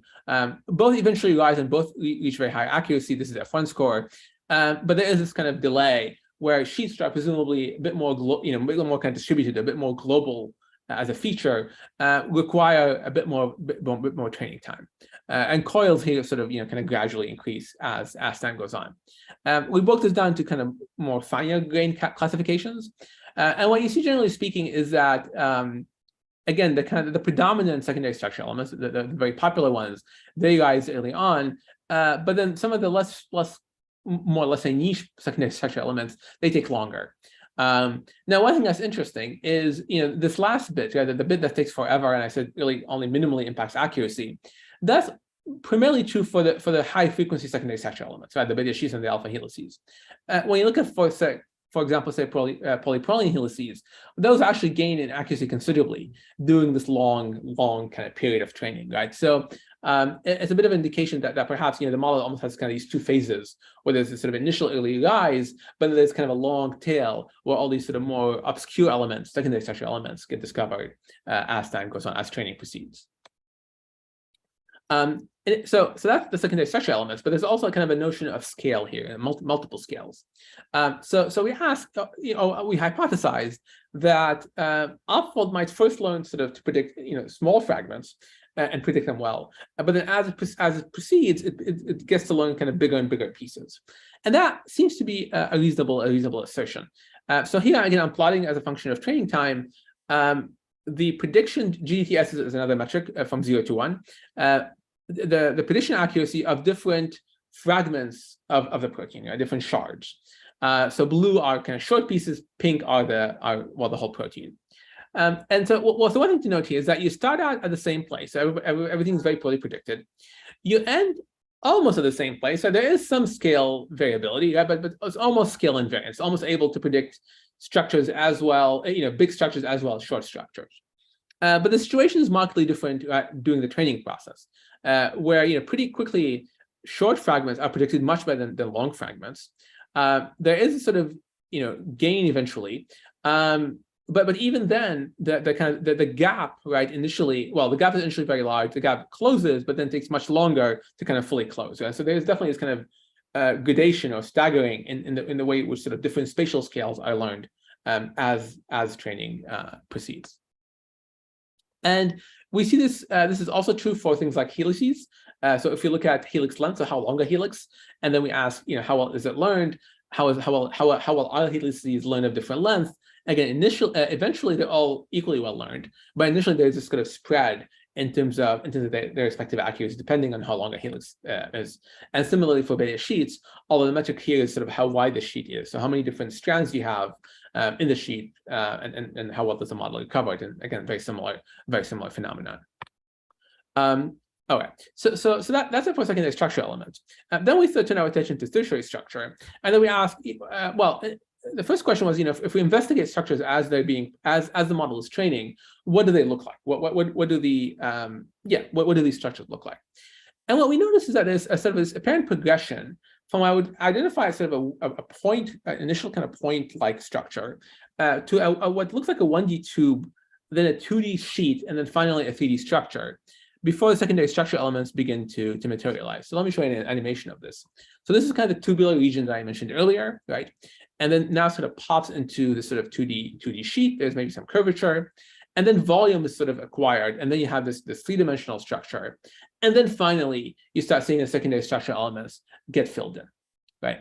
And this seems to be very consistent. This is not a sort of a fluke of this particular prediction. So I'll show you another animation where similar behavior can be observed. And I should say that the secondary structure elements are mapped here in different colors, so you can kind of track where they are as the process is proceeding. Now, one thing just to kind of clarify. So in the original paper for AlphaFold 2, there were animations of structure predictions as they are proceeding through the network, right? So the network has 192 layers, and as the model is kind of proceeding through those layers, you could inspect it and look at the structures as being predicted. And what you see there is a very different picture than this, right? There you see generally very quickly globular structures, but with different kind of conformations. On the other hand, what we're saying here is something. What we're looking at is something altogether different. Right? This is a full run of an individual model, right? So you've gone through all the 192 layers, but these are partially trained models that we're looking at, guys. So as the model is being trained, we're taking these sort of drafts of how it's behaving, and that's where we see this sort of spatial expansion from 1D to 2D to 3D to secondary structure elements. So coming back to this picture, one thing I intentionally didn't dwell on here was the fact that if you look at GDTS, which is this measure of global accuracy, not secondary structure elements, you actually do see this early rise, right, before helices and sheets show up. So this sort of short region here, right, this period is what I was showing you earlier during the animation, where you see this kind of expansion before the secondary structure elements start appearing. Okay, so. And another way to quantify this is to say, oh, well, if you do a sort of a PCA in 3D space on those structures, and then ask about the mean eigenvalues, right? You would expect that if the model is sort of learning the kind of the one-dimensional structure first, then the first principal component would rise before the second, and then before the third. And sure enough, that's what we see, right? So I'm not just talking about the absolute magnitude. That just corresponds to how sort of lopsided a given structure is. Although this is average across the whole PDB. But rather this delta, right, where this rises before the second one rises, and then the second one rises before the third one rises. So there's this kind of staggering, which is the key thing that indicates this kind of again, the kind of spatial dimensionality being learned in sequence. And this is now an average across the whole PDB. And another way we sort of quantify this is that if you look at these structures and you look at the amount of the amount of the signal in different PCA directions, and that's being captured by these colors here. Initially, you see that it's mostly in blue, so that's kind of the first dimension, and then you see the second dimension filling in, that's the green, and then the third dimension, the red, and even the color coding here kind of is meant to correspond to the extent in these various spatial dimensions.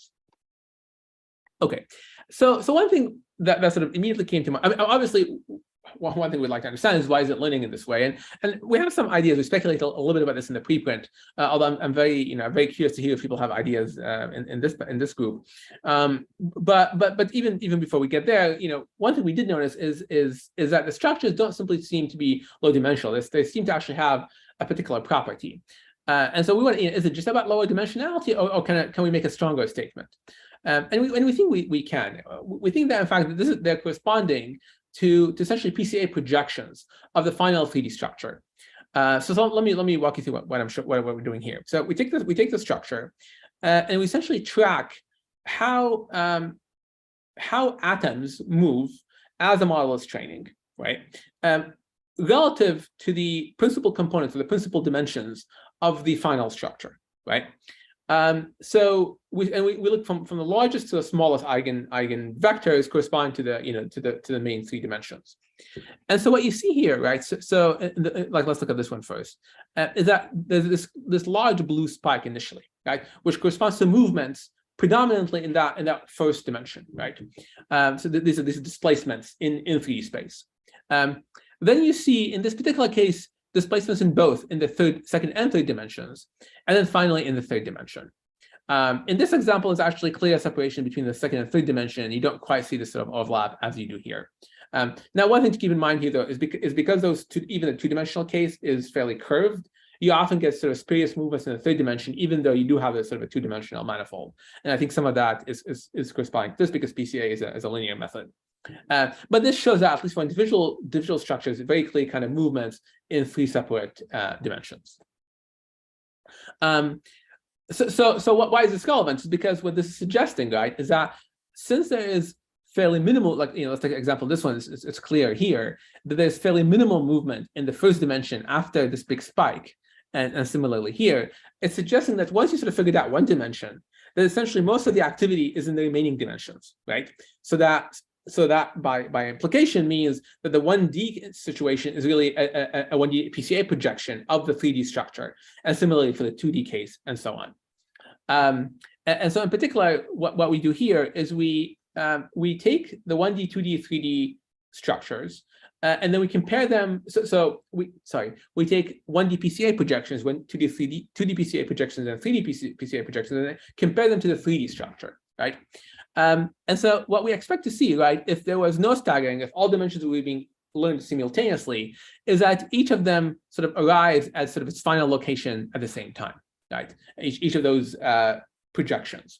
While if we learn sort of a perfect staggering, where the first D is learned, and then the second D is learned, and the third D is learned, then you see this kind of this sort of stacking phenomenon where they're all coming together, and then they kind of branch off.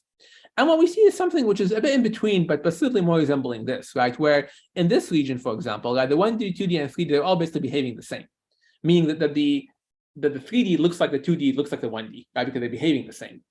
And similarly here, the 2D and 3D look the same, meaning the 3D looks like the 2D, right? So it has to be flat. And it isn't until they start separating where the 3D becomes distinct from the 2D shape, right? So that's kind of the key point. Okay, so that's it for kind of the way it learns. But let me, I realize I'm running a little bit long time, so let me kind of move to the second major piece, and then I'll wrap up, which is data reduction. So this is how it learns, but how well does it learn? And in particular, is it robust to reducing the data that's available to it, right? And the initial model was trained on like 130,000 structures. So what if we shrink that data set? And this is what I'm showing you here. So the pink is kind of a model that's like the original AlphaFold 2. But then we shrink the data further and further down to less than a percentage point. That's what the blue corresponds to, right? And sure, the model decreases in performance, but nonetheless, this model is actually more performant than the first AlphaFold, than AlphaFold 1 that was published 2 years prior, which is rather remarkable, guys. So here we're using less than 1% of the data, but we're achieving the same performance as the first AlphaFold. So I mean, another way of thinking about this, right, from the perspective of data versus model, is that essentially AlphaFold 2 is able to do what AlphaFold 1 does with 1/100th the data size, right? So it's 100x more efficient from a data perspective, which is really impressive. I mean, especially considering how expensive this data is, right?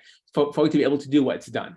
And so that's one piece of it. But this is sort of random splitting, where we just simply take the PDB and just subsample it, which leaves open the possibility that if you had a sort of a more structurally informed ablation, where you're essentially removing regions of structure space, you wouldn't quite see this robustness. So we turn to CATH, which is a classification that essentially decomposes the PDB into this hierarchy from class to architecture to topology, and then ask how well does it do if we leave out these various pieces of it. So the first level is the topology, that's the lowest level, and I think there's on the order of maybe 100 odd topologies or maybe 200 across all the PDB. And again, similar idea. So what fraction of those we retain, and then we test on some held fraction. Sure, here you do definitely see a bigger drop, but this is a much more kind of let's say severe restriction, severe ablation, and the model is still remarkably robust, right? If you look at the 10% one, again, this is better than the first AlphaFold. And this actually holds even at the architecture level. So the architecture level, I believe, describes all the protein space in like 32 major architectures. So this is just 32 very high level sort of fold categories. And then in the 5% case, this one, I believe we're only training on one category. So you're training on essentially 1/30th of like the structural diversity of all the PDB. And yet the model is able to do something which is pretty decent. 0.6 is not a terrible score for the model. So I think a very strong indication that's able to generalize from very little bit, even when it's diversity reduced. And I think the most impressive is this one, where we train on essentially either the mainly alpha or the mainly beta categories. So the model is almost only seeing alpha helices or beta sheets. It's seeing a little bit of the other because there are some proteins that are almost all proteins are a mixture of both. And then we test it on the mixed categories, the alpha beta and the alpha plus beta. And again, here you see performance that is actually quite robust.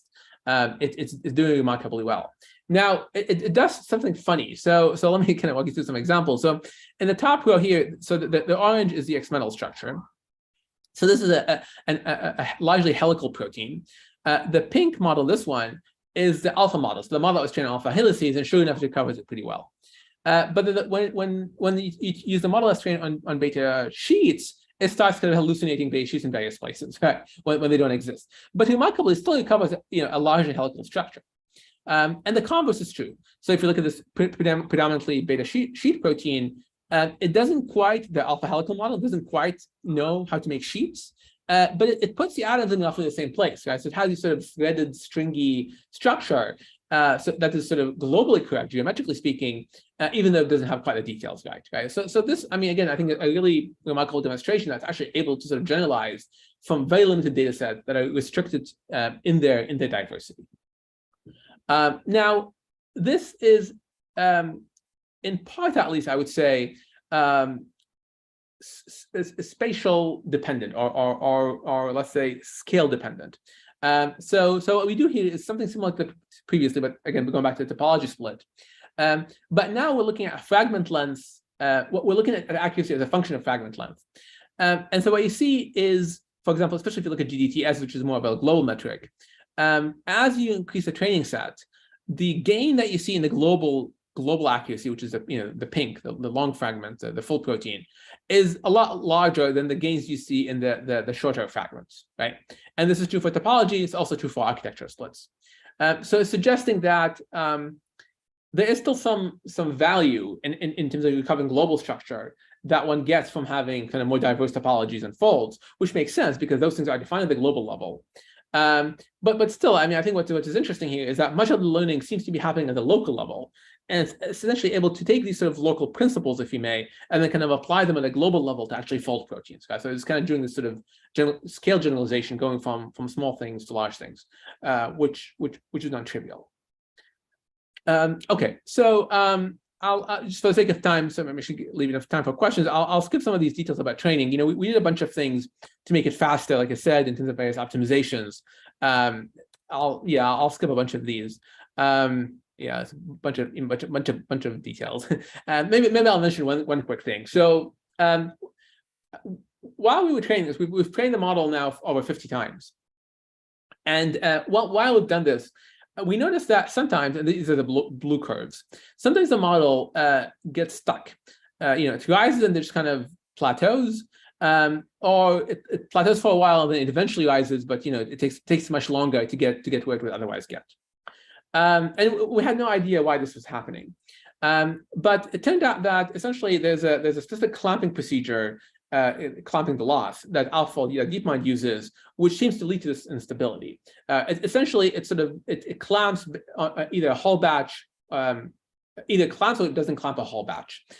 So by simply changing this so that we clamp the same proportion of data points, but within a batch, so that it's sort of an expectation, same fraction, but the clamping is happening on the level of individual points as opposed to the level of batches. We actually see, you know, this is the one in orange now, substantial improvement in accuracy. Sorry, not in accuracy, but in stability, and in the rate at which it actually achieves that high accuracy. So this is good news again, because now we actually can train even quicker and more stably without having to worry about sort of losing training on. So this is sort of a new feature in the new code base that we're about to release in the next day or two, that I think will make this kind of much more much more sort of useful to people for lightweight experiments.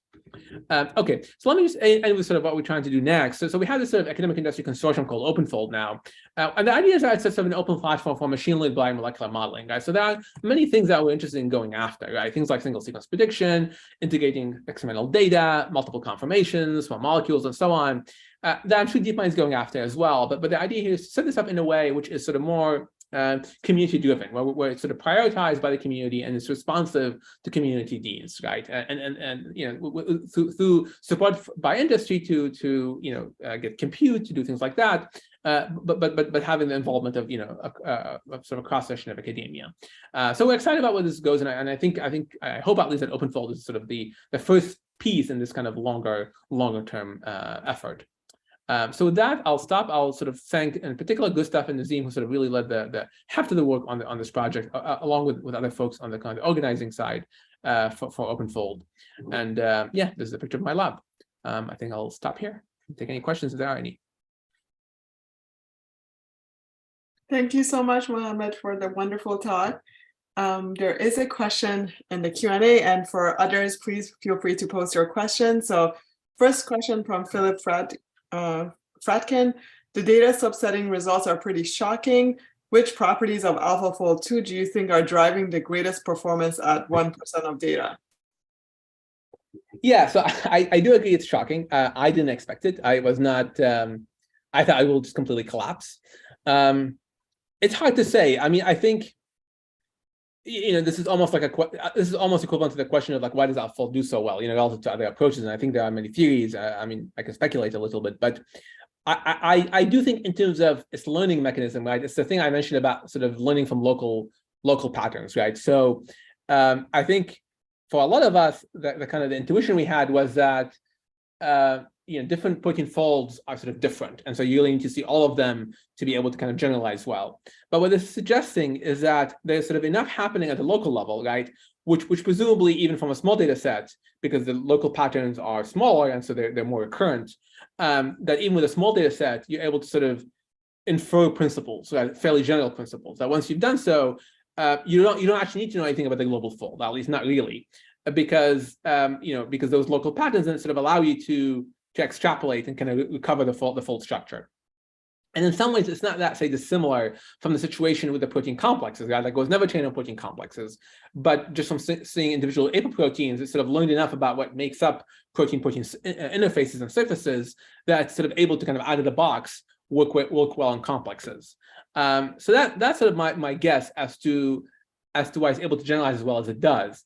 But I think it does sort of suggest that maybe, at least for myself, I mean, sort of our understanding of how fault space is organized and the fact that there's just sufficient diversity in even a small sample size is really interesting, and I think has implications obviously for things like RNA structure prediction, other problems where you do have limited data, and we're not going to get 100,000 structures any day soon. So this suggests that maybe they're not so hopeless. Maybe we could build models like that just by using similar architectures. All right, thank you so much. So I don't see any questions right now, but let me ask you, I have a few, but I'll just ask the first one, which I know Suen would ask, so I'm just going to steal her question. Have people started applying feature attribution or explainable AI techniques to understand complex models like AlphaFold, and what do you see potential in that way for kind of understanding what is happening inside? Yeah. So first, no, they haven't. Two, yes, I think so. I think there's great potential, and it's something we were interested in very much. The one thing I would add here, which I think, unlike say in vision or natural language, where oftentimes we don't have a sort of an underlying theory for what's happening, with proteins we do. We have very good physical models of protein folding, right? So in a way, I think that's very promising, because if we want to go after trying to probe and understand what AlphaFold is learning, we have a sort of an underlying ground truth that we can compare to in terms of this sort of physical folding process. So I think it's very ripe. It's just there's been virtually no work as far as I know. Very little. There's some work, but not very much. Great, that's exciting. All right, David has a question. Yeah, since you were mentioning it already, I was curious if you have more thoughts on the implications for RNA structure prediction, and also, I guess, RNA protein interaction, and also, I mean, I guess the RNA angle is more up my alley, but also, I mean, I guess the DNA protein interaction angle as well. Yeah, I think both are ripe for picking, actually. The one thing I will say, right, which maybe is one dividing line, is that it's key to remember that AlphaFold is not learning sequence to structure relationships; it's really learning MSA to structure relationships, right? It's taking these patterns that are very rich, and then and encode a ton of information, and then from those, predicting the structure. So I think problems that have co-evolutionary signal are going to be ripe for the picking, and RNA is one of them. But one can imagine other kinds of problems, maybe like, for example, this question about impact of mutations on structure, where the information is not there in the evolutionary record. Those might be more difficult, right?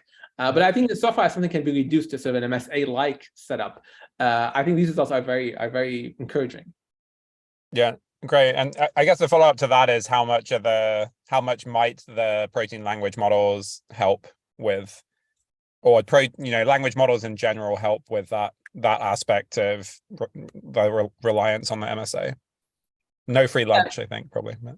No, absolutely. We've had work in this space, and other groups, OmegaFold, ESMFold, have had similar work. So far, they seem to do, in the best cases, as well as MSAs. They don't seem to do better than MSAs, but they certainly save on compute time and things like that, and maybe make it just a little bit easier to train these things. So, but I'm, a part of me is still optimistic that we could get language models to sort of outperform MSAs if designed well. So it's so far they're more like parity, or a little bit sub parity, but I'm optimistic. But we'll see.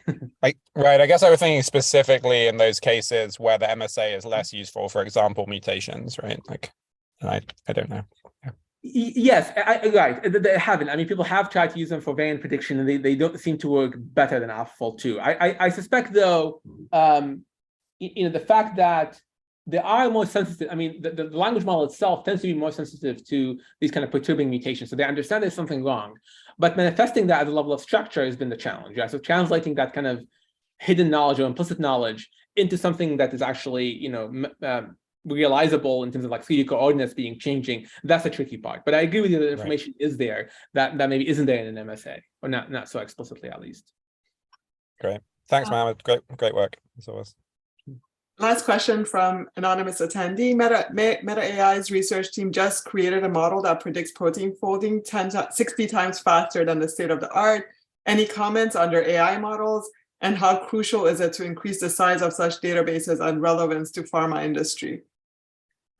Yeah, I mean, so yeah, I think it's very cool work. That's ESM-fold I mentioned, and that's using language models. As David was mentioning. So for pharma, I think less relevant because the large scale predictions. I mean, we have the human proteome now all predicted, guys. So that's less relevant unless you're talking about like protein ligand interactions, something like that, where it becomes more interesting. But what I do think maybe there may be interesting applications are more saying like synthetic biology or agriculture, like plant biology, right? Because we do have these massive genome, massive sets of genomes, right? Like in the metagenome, we could mine for really interesting enzymes or really interesting, various kinds of transporters or what have you. And that's something which is not so much a pharmaceutical question, but more of a biotech or, it's a broader like material engineering kind of a question. And there, I think these kind of large scale predictions are actually useful. So that's why I think the ESM-fold effort can really be valuable eventually, or it is. All right, thank you so much, Mohammed. And we're going to move on with the same theme of proteins. So our next speaker is Kevin Wu. Hey, can everyone see my slides? Yeah, we can see it, Kevin. Awesome. So I'm excited to talk to everybody about sort of some ideas in the inverse direction, where we just finished talking about protein structure prediction. We're going to talk a little bit about how we generate protein structures. And to do this, we're going to leverage some of the recent work that's been very, very popular in especially image generation for diffusion models. So let's dive right into it. So I guess we don't need a particularly big reminder on what are proteins and why you should care. But I think in short, I think there's a large demand for in both the fact that proteins are a huge component of what our biology is, and also they play a huge role in disease.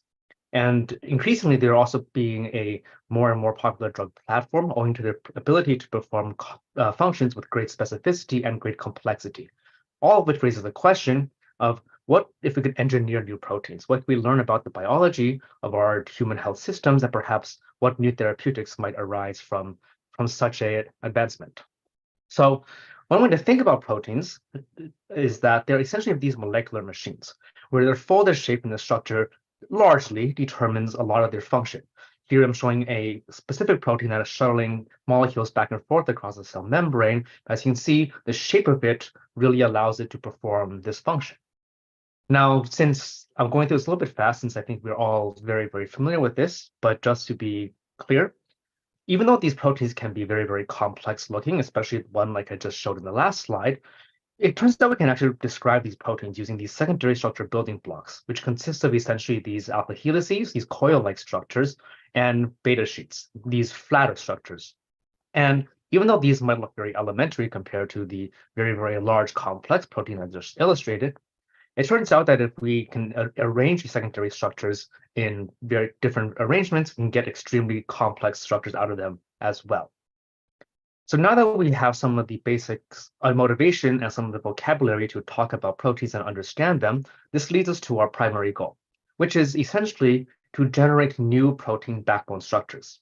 Note that we are not currently accounting for residue information or side chain information in our current iteration of this model. Our goal is simply to be able to generate, or perhaps dream up, if you will, new protein backbone structures. So if we take an approach at this, we turn to the recent hype, perhaps, in diffusion models.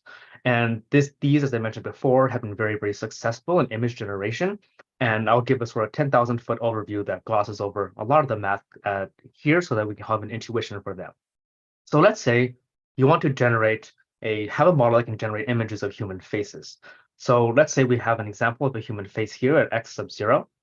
The way a diffusion model works is it essentially adds a very, very small amount of noise over t time steps, all the way until x sub t, where this image of a human face has been completely corrupted and resembles essentially pure noise. Now, the key here is that we want to train a neural network to reverse this noising process at each time step. So in other words, every single time we add noise, we're going to train a neural network to reverse that and remove it. What this means is that once this neural network has been fully trained, we can apply it iteratively to start with something that's pure noise and slowly denoise it until we arrive at a clean picture on the right-hand side here. So how can we adapt this for protein structure? A couple of works have tried similar approaches of diffusion in protein backbone generation, And they essentially all take a similar following approach, where they assign every single amino acid a 3D coordinate, essentially defining a protein as a point cloud. What they then do is they perform this diffusion on this point cloud, which results in an animation from Anand and Akim, shown here on the right. And as we can see, the structures that this generates are actually fairly reasonable. However, I would argue that this formulation has several drawbacks. The first is that proteins don't really fold in this manner, right? I think we are all more or less aware that in the cell, proteins start with these unfolded chains, and then they sort of twist into more energetically stable conformations as they are being synthesized from RNA strands. Whereas the diffusion framework has been proposed for generating such proteins take very much the opposite intuition, which is we're going to start with a bunch of residues and assemble them kind of like Lego pieces. But beyond sort of this mismatch between the modeling approach and our intuition for how biology might work, there's a more concrete downside of these point cloud-based diffusion models and formulations. Specifically, consider the following example. Let's say we have a protein defined by a point cloud, and let's say we then shift this point cloud, say 90 degrees rotation. This is essentially the same protein, and we would want our neural network to give us the same outputs given this shifted input. This requires a construction called equivariance that has to be built into the neural network itself to be able to be invariant to this shift and rotations that don't change what the protein really is at the end of the day. Now, these mechanisms actually work incredibly well, but there is one side effect that frequently arises that can be problematic. And that is that these equivariance mechanisms can often lead to equivariance to reflection. And while you might say that this doesn't really matter all that much at the end of the day, in reality, proteins themselves are not symmetric, meaning they are not equivariant to reflection. Specifically, the alpha helices that I mentioned previously can be left-handed or right-handed, and these two different turns can have different functional and structural properties. So, in other words, if a neural network trying to generate these proteins does not distinguish between these two types of helices, this can lead to problems down the line. And in fact, for all the prior works that have come out for this idea of how do we apply diffusion for protein structure generation, many of them recognize that this is a severe drawback of their approach.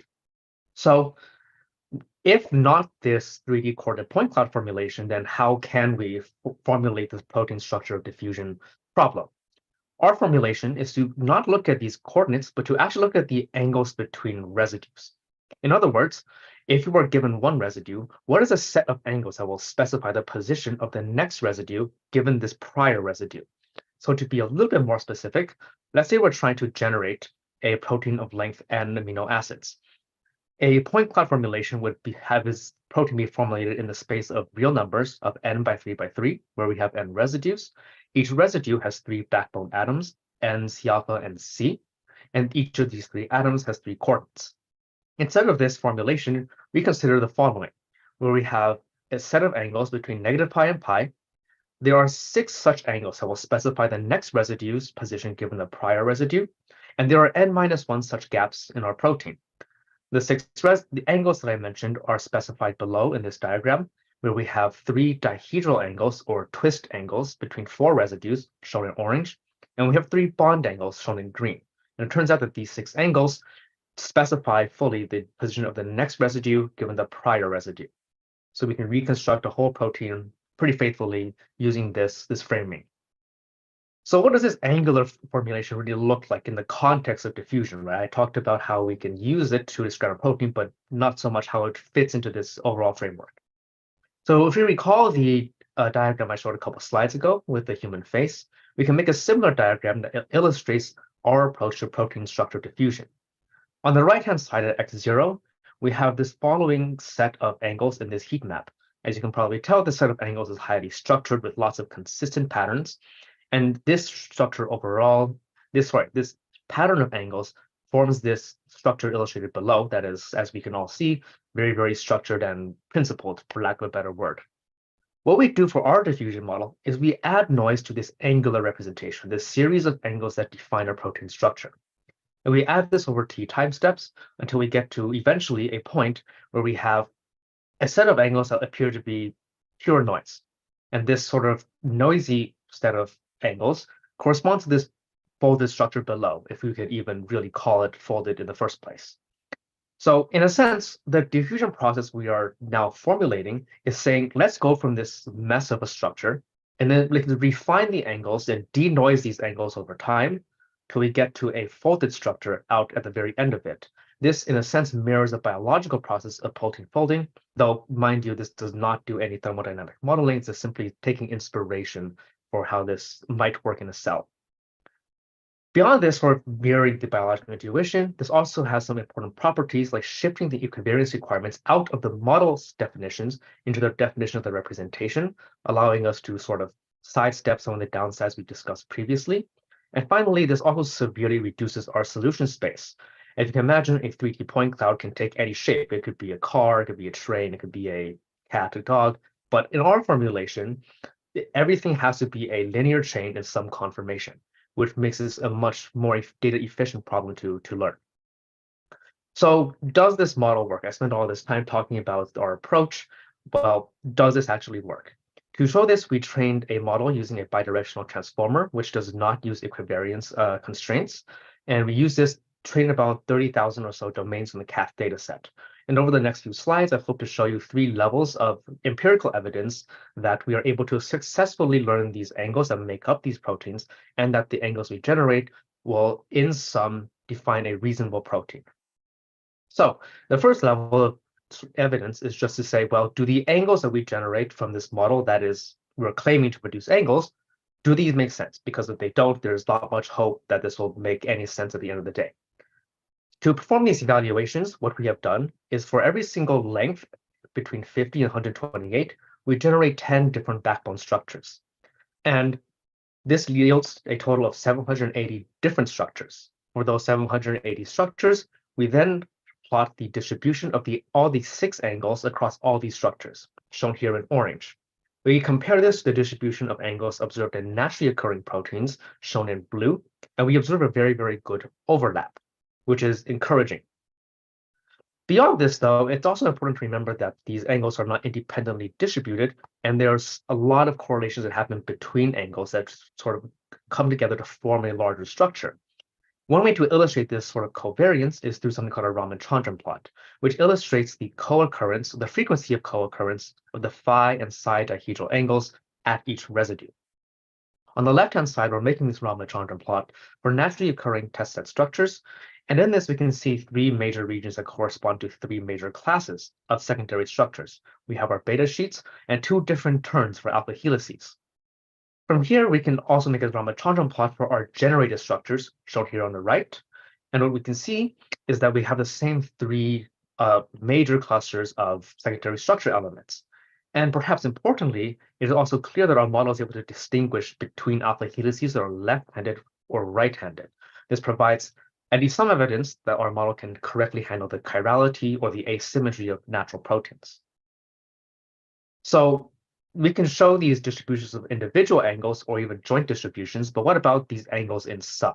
When they come together in sequence, what structures do they start to specify? Here, we can start to annotate that, ask that question by essentially asking, trying to quantify proteins using an annotation of how many alpha helices does this protein contain and how many beta sheets does this protein contain. In other words, for a protein, what is its sort of general signature based on secondary structure occurrences? On the left-hand side, we have annotated a set of naturally occurring proteins using a tool called PC to have these alpha helix and beta sheet counts, and we plot this in a 2D histogram on the left. On the right-hand side, we repeat this analysis, but looking at our generated structures. And what we can see is that our methods generations produce structures that have multiple different secondary structure elements.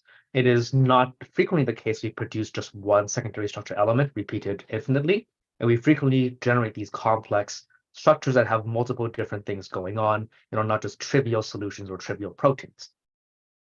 So at this point, probably everyone's question is, okay, you've shown us a lot of histograms, but what do these proteins actually look like? And here I'm showing 4 different examples of the structures that our model generates, ranging in length from about 50 residues to 120 residues on the right-hand side. Now, these are all generations that have been not post-processed in any way. There's no relaxation through Rosetta fold. There's no folding. There's just directly taking the angles that our model generates and building out the 3D coordinates based on those angles and visualizing them. And what we can see is that these structures reflect some of the observations we made in previous slides. We can see very clear alpha helices across all of these. And for some of these structures, we can see what appear to be squiggles that denote basic beta sheets that may be interacting with each other in an anti-parallel fashion. But beyond this sort of very qualitative check, we can also introduce some metrics to try and have a little bit more quantitativeness to around these structures. For this, we're going to turn to a metric that's been proposed by a prior work that's also looking at this problem of generating protein backbones, which is called the self-consistency TM score. In short, the intuition here is that we can generate structures all day, but they are not very useful if we cannot produce them using an amino acid sequence, because recall, all these methods are generating the backbone structure and not the amino acid sequences. The gist of this then is essentially to perform an in silico folding simulation, where you have a designed protein backbone that is then fed into a method, an external method that will generate amino acids based on that structure. For this, we use protein MPNN. And then we take those amino acids and we give it to a tool like OmegaFold or AlphaFold to predict the structure of corresponding to that amino acid sequence. We then compare our original and our predicted structures and see how well they match up. If they match up well, as indicated by a TM score above 0.5, we consider this to be a consistent or self-consistent structure, hence self-consistency TM scores. So what does this look like when we run this pipeline across all our 780 generated backbones?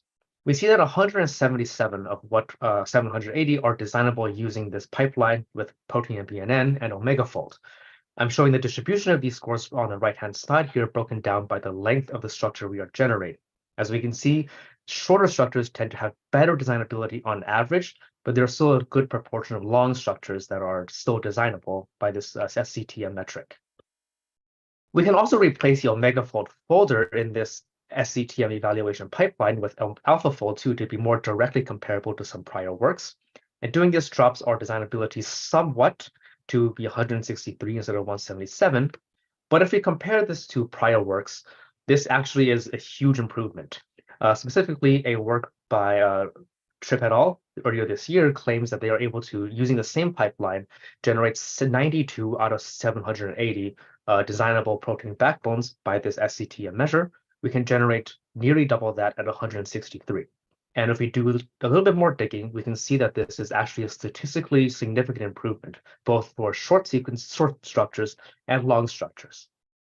As a final sanity check, it was interesting to ask the question, well, I'm claiming that we can generate lots of designable proteins, but if this is really only generating, say, 3 core structures and small variants on those, this is not really that useful.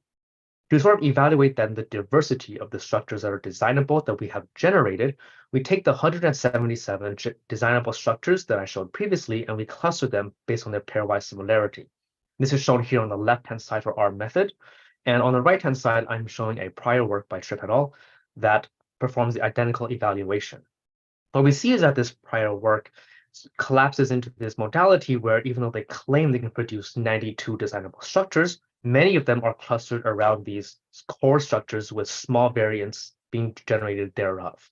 And what this indicates is that in reality, we are generating not just more structures, but more diverse structures. So to wrap up, we have developed a diffusion model that can generate high quality and designable protein structures. And to do this, we propose a formulation that is biologically intuitive and removes the need for complex equivariance mechanisms. We would also like to point out that we are the first group to actually release code for one of these generative protein structure works. And please check that out as well as our preprint for more information. Thank you for your attention. Thank you so much, Kevin. We might have 1 minute or 2 for questions, if there are any questions from the audience. A question from Alan Min. How do you tell the model what kind of structure to generate? Yeah, so right now, the model does not have such an input. We just select generate a structure, any structure. In the future, we are working on how do we do what is called guided diffusion to be able to say, for example, I want a model that is, say, a kinase, or a model that is a binder for a specific target. But that is very much a topic of future work. Thank you for the question. Great. Another question from Anonymous. Thanks. Can we apply this model for single cell data and for gene imputation? I think that this model would not be super useful for single cell data since the proteins that these cells generate are pretty much shared. It's just the abundances that mostly change. So for that, we can probably turn to something like AlphaFold with its human proteome predictions, and that might be more informative. All right, and the last question just came in from Umberto Lupo. How different are your generated structures from structures potentially seen in the training set? So we have a range of similarities. On average, they're about half of them are similar, half of them are not so similar. We have a plot describing this in the preprint. It's just that for type constraints, it did not include it here. Okay, thank you so much, Kevin. And now we're going to move on to our second oral presenter in this panel, Laurel Wheelock, sorry.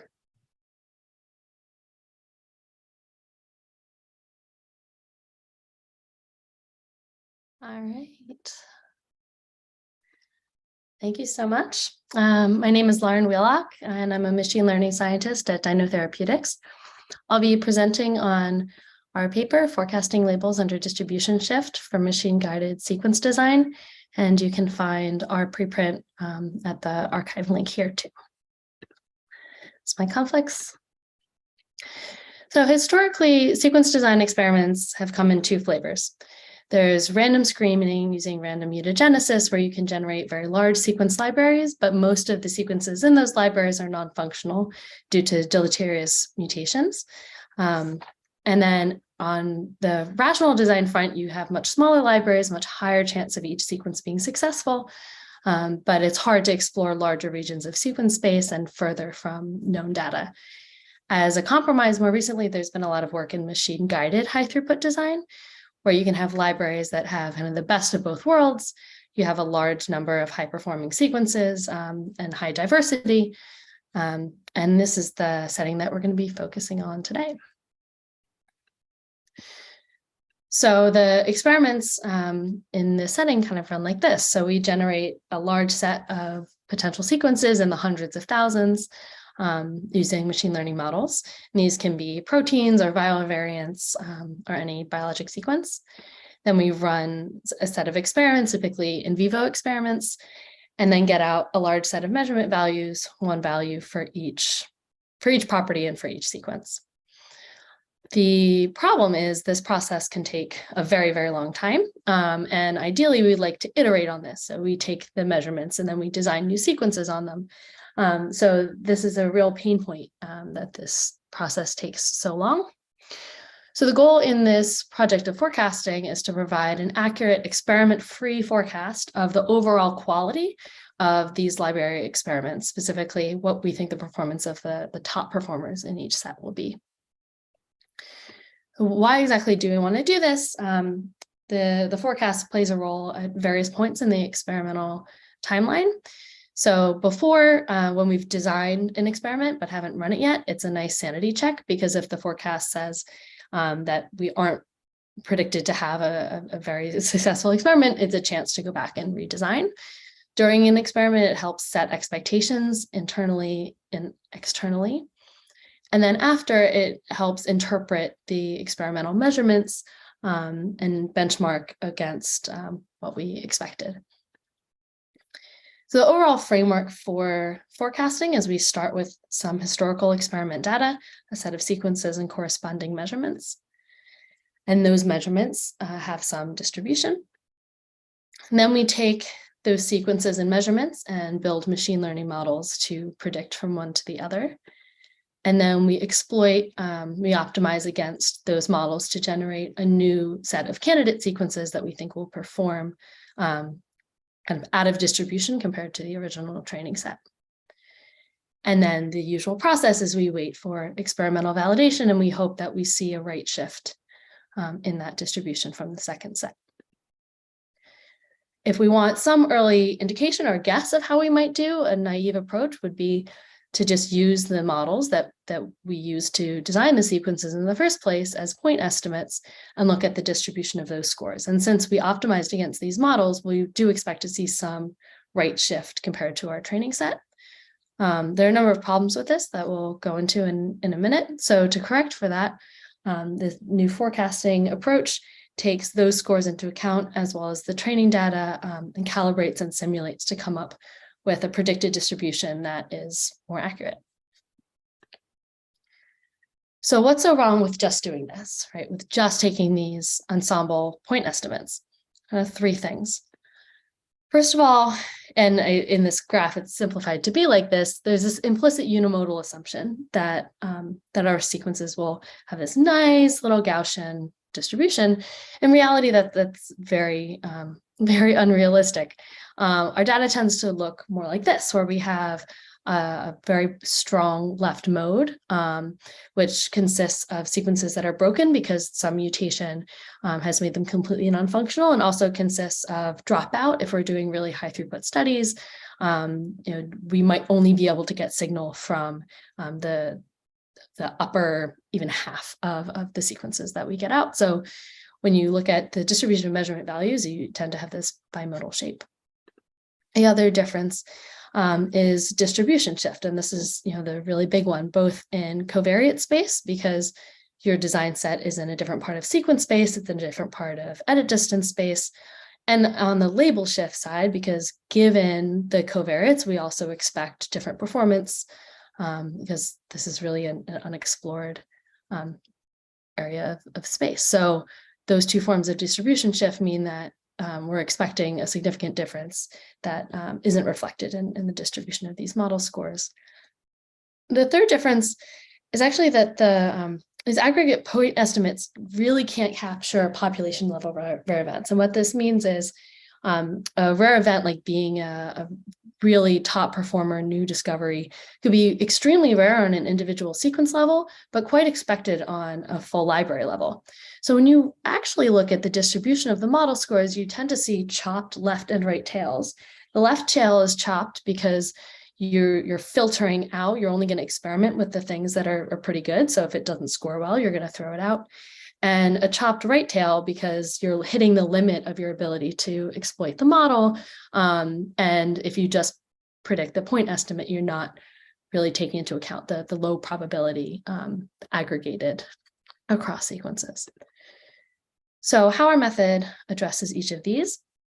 For the unimodal assumption, we use a Gaussian mixture model for each individual sequence. For a distribution shift, we have several non-parametric calibration methods that we apply.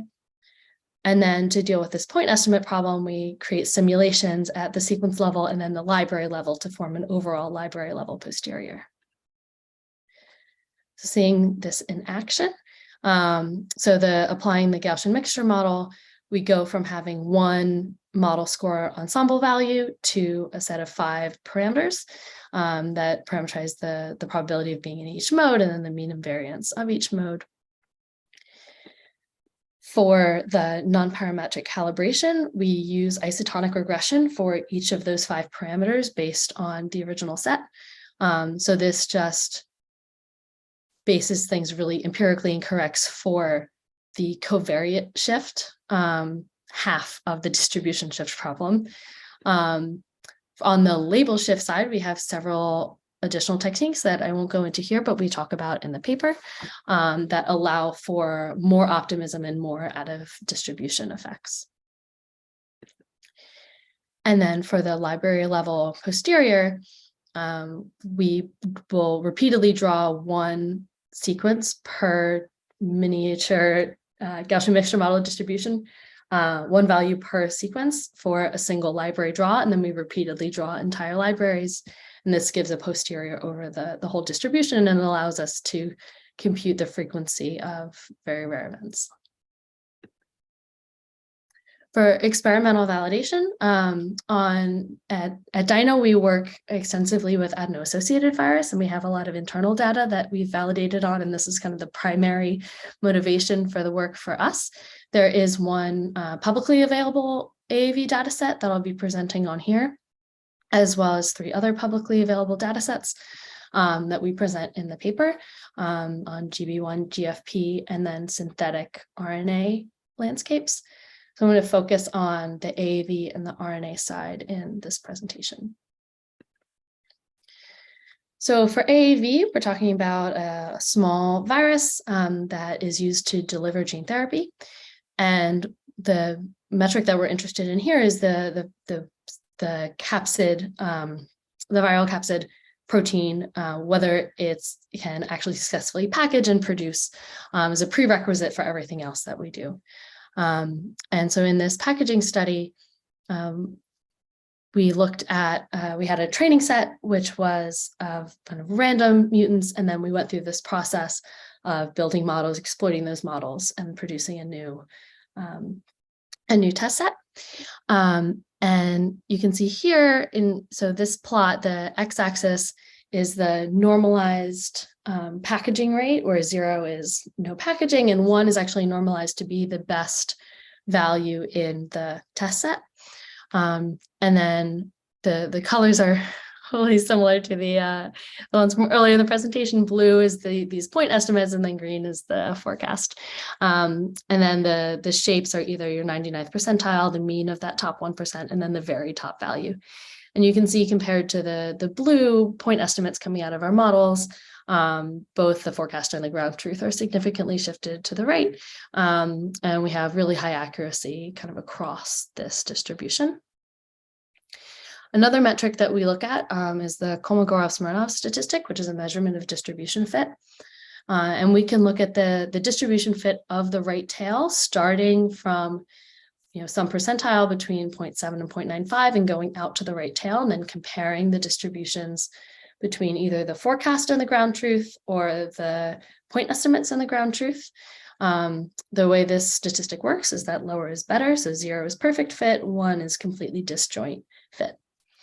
And we see that the forecast pretty consistently is improving in that distribution fit. The third view is looking at the counts of the sequences we see past some high threshold. So if you set a threshold of a packaging efficiency of 5, this is on a how much better it is than the wild type on a log2 scale. How many sequences do you think will perform higher than that? So the point estimates really bottom out quickly. This is again to this point that on a sequence level, if you're predicting point estimates, the frequency of rare events is the point estimates aren't going to capture that at all. Because of the way we do the library level posterior, we can capture a confidence interval for each of these counts.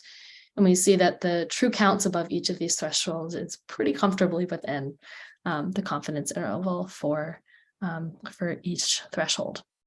So this is just a snapshot of the AAV side.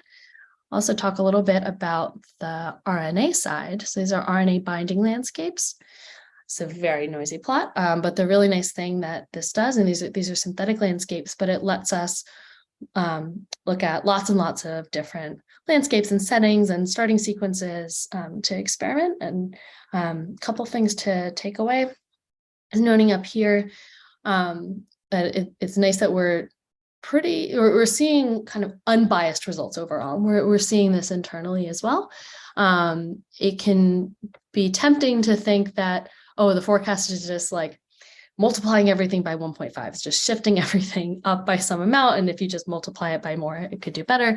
We're actually seeing overall, we're getting pretty accurate and pretty unbiased predictions for the top values overall. The other takeaway here is that when the models are already doing better, so the blue is already closer to the ground truth, then the forecast can really lock in really highly accurate top value predictions, whereas the models are capturing less information. It is more difficult to recover from that, as you see on the bottom. But even here, there's some interesting things to note. We're directionally correct. We're also consistently increase the stretch in that right tail, the difference between the values in the top centile and then the prediction for the very highest value is consistently more similar between the forecast and the ground truth. Again, we have the KS statistic that's improved. And then the confidence intervals are less consistent as in AAV, but compared to the point estimate, which was predicting virtually nothing past this top threshold, we have much higher coverage and directionally correct counts. So takeaways, this approach, even though we focused on AAV and applied it to a few other settings, it can really be used for any machine-guided library design problem. As long as you have sequences, scalar values, some sort of regression model, it can be applied. And it gives some indication of library quality long before experimental results come. We're also excited about this as a framework for us and for other researchers as a new direction. I know there has been a lot of work in conformal predictions and distribution shift, but that's all been very limited on a practical basis by really strong assumptions, like assuming that the support of your outcome variable in your test set has to be a subset of your support of your training set is a very common assumption, or having a parameterized distribution for your sequence space. So they're really non-starters in a lot of applications. So a more flexible framework is exciting, and I'm looking forward to seeing what other folks come up with as well. And again, we have a link to our paper, and we're going to be at the poster session in about 20 minutes. So come talk to us. And I wanted to thank my co-authors and everyone at Dino. Thank you so much, Lauren. Let's see if there's any questions.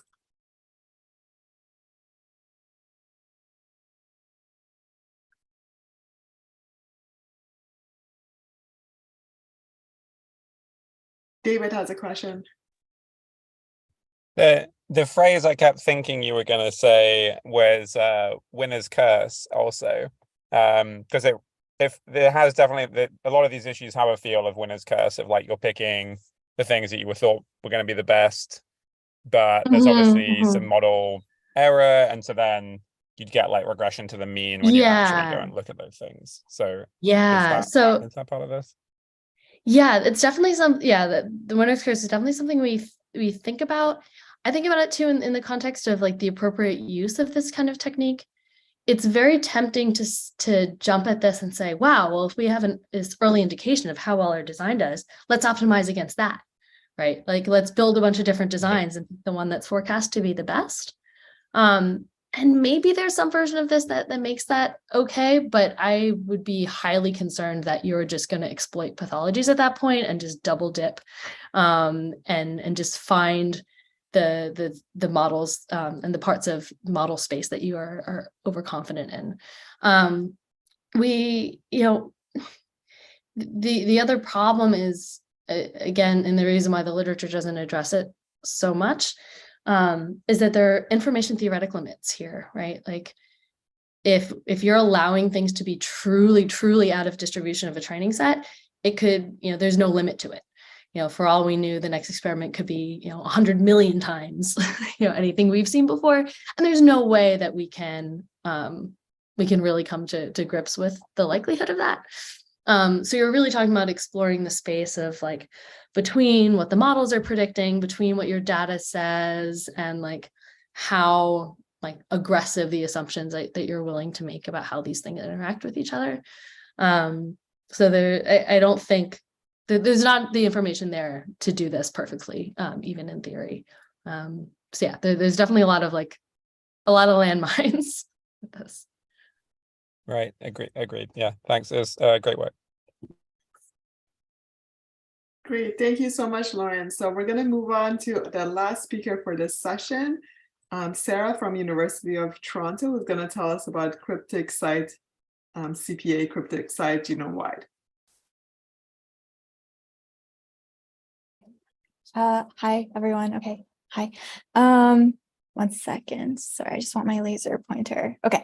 Hi, everyone. I'm Sarah. I'm a second-year PhD student and I work with Professor Timothy Hughes at the University of Toronto, and I'm going to talk about some of my preliminary work on my project, which aims to apply machine learning models for biological discovery in the context of gene 3' end determination. And fair warning, but my talk is going to be more applied than some of the previous talks, so hopefully that'll be like a welcome break for some of you. Okay, so as a bit of background, most protein coding human genes are first transcribed into pre-mRNAs, and then they undergo a variety of co- and post-transcriptional processing events such as capping and splicing. to become mRNAs. And on the 3' end side of things, the RNA has to be endonucleolytically cleaved and released from the genomic template. And this process is called cleavage and polyadenylation, or CPA for short. And the way that cells determine the specific site to cut and polyadenylate has important downstream consequences for RNA metabolism, ranging from translation to localization, stability, and so on. So given its importance in controlling the transcriptome, we'd really like to understand the sequence determinants and the molecular players controlling 3' end formation. So this is a broad overview of what we currently know about the cis regulatory code of 3' end determination. And this two-step process is coordinated by only a handful of short and degenerate sequence elements flanking the actual cut site. And this includes the upstream UGUA sequence, the core pass hexamer, which is the most important sequence motif and tends to have an AAU-AAA consensus sequence. There's the CA and UA dinucleotide cut site. And then downstream, there's a GU-rich element, which doesn't have any specific sequences associated with it. And these short and variable sequences recognize the Mega-Dalton CPA machinery that can then assemble across them to initiate 3' end processing. And what I'd like you to appreciate here is that since CPA sequence elements tend to be really short, they can occur spuriously throughout the genome, and the actual process of 3' end selection tends to be dependent on other auxiliary proteins and transacting factors that can work across the length of the whole transcript. So cells have actually taken advantage of this flexibility in CPA site determination, wherein actionable CPA sites aren't just restricted to the ends of genes, but they can actually occur further upstream. So I think the way that most of us are probably familiar with this is through alternative polyadenylation, or APA, which is typically thought to give rise to different functional isoforms from the 3' UTR, which is shown in the orange arrow. But CPA can also occur within the actual coding sequence to create truncated transcripts, as shown in the blue arrows. And the cell has two different known ways of contending with this, which are U1 SNRP and CDK12, which are known to moonlight as cryptic CPA site suppressors. So this has broad implications in cancer, because if you knock down these two factors, what you see is premature transcriptional termination. Interestingly, maturing B cells actually use intronic polyadenylation to diversify their immune cell transcriptomes and switch between secreted and membrane-bound isoforms. But this raises questions as to why these cryptic CPA sites aren't used in other solid tissues. So this brings me to what I aim to address here. And the main questions that I'm trying to work on are: how much do each of the known CPA sequence elements contribute to delineating the 3' end from the rest of the transcript? And how frequently do they occur within the coding sequence as these so-called cryptic CPA sites? And if they do appear, then how does the cell distinguish a cryptic CPA site from a real one and work to suppress that while leaving the constitutive CPA site at the end intact? So to address these questions, I wanted to use two approaches. And the first one is just to create simple classical machine learning models that use features that we actually know to be important in CPA. And the second approach is a sequence to activity-based CNN. So to do this, I first curated the CPA sites of approximately 16,000 genes using PolyADB as my positive set, and an additional 400,000-ish non-CPA sites as my negative data set. So this represents a vast excess of non-CPA sites, such as what the cell would encounter, but avoids unwieldy runtimes. And for each site, I'm only considering 250 nucleotides flanking sequence, which is where we'd expect the bulk of the sequence to reside. So each of these features is converted into a feature vector using multiple representations of the core CPA sequence elements that I mentioned. And for each of them, I'm using either K-mer counts or position weight matrix, otherwise known as a PWM. So this creates our input matrix that we can then use to train our first two models, which is a random forest and a logistic regression. My second approach probably doesn't need much introduction to this crowd, but the main difference here is that the CNN is capable of learning its own sequence features. So here I just provide the positive and negative sequences to a Bassett-like architecture, and then following model evaluation and prediction, I can begin to dissect individual feature contributions using a variety of different methods, including in silico mutagenesis, filter analysis, or integrated gradients. So When we first compare the three models for performance, we see that the CNN performs the best, shown here in this reddish pinkish color, but the random forest and the logistic regression both show good discriminative ability too, suggesting all of the models are actually fairly good binary classifiers.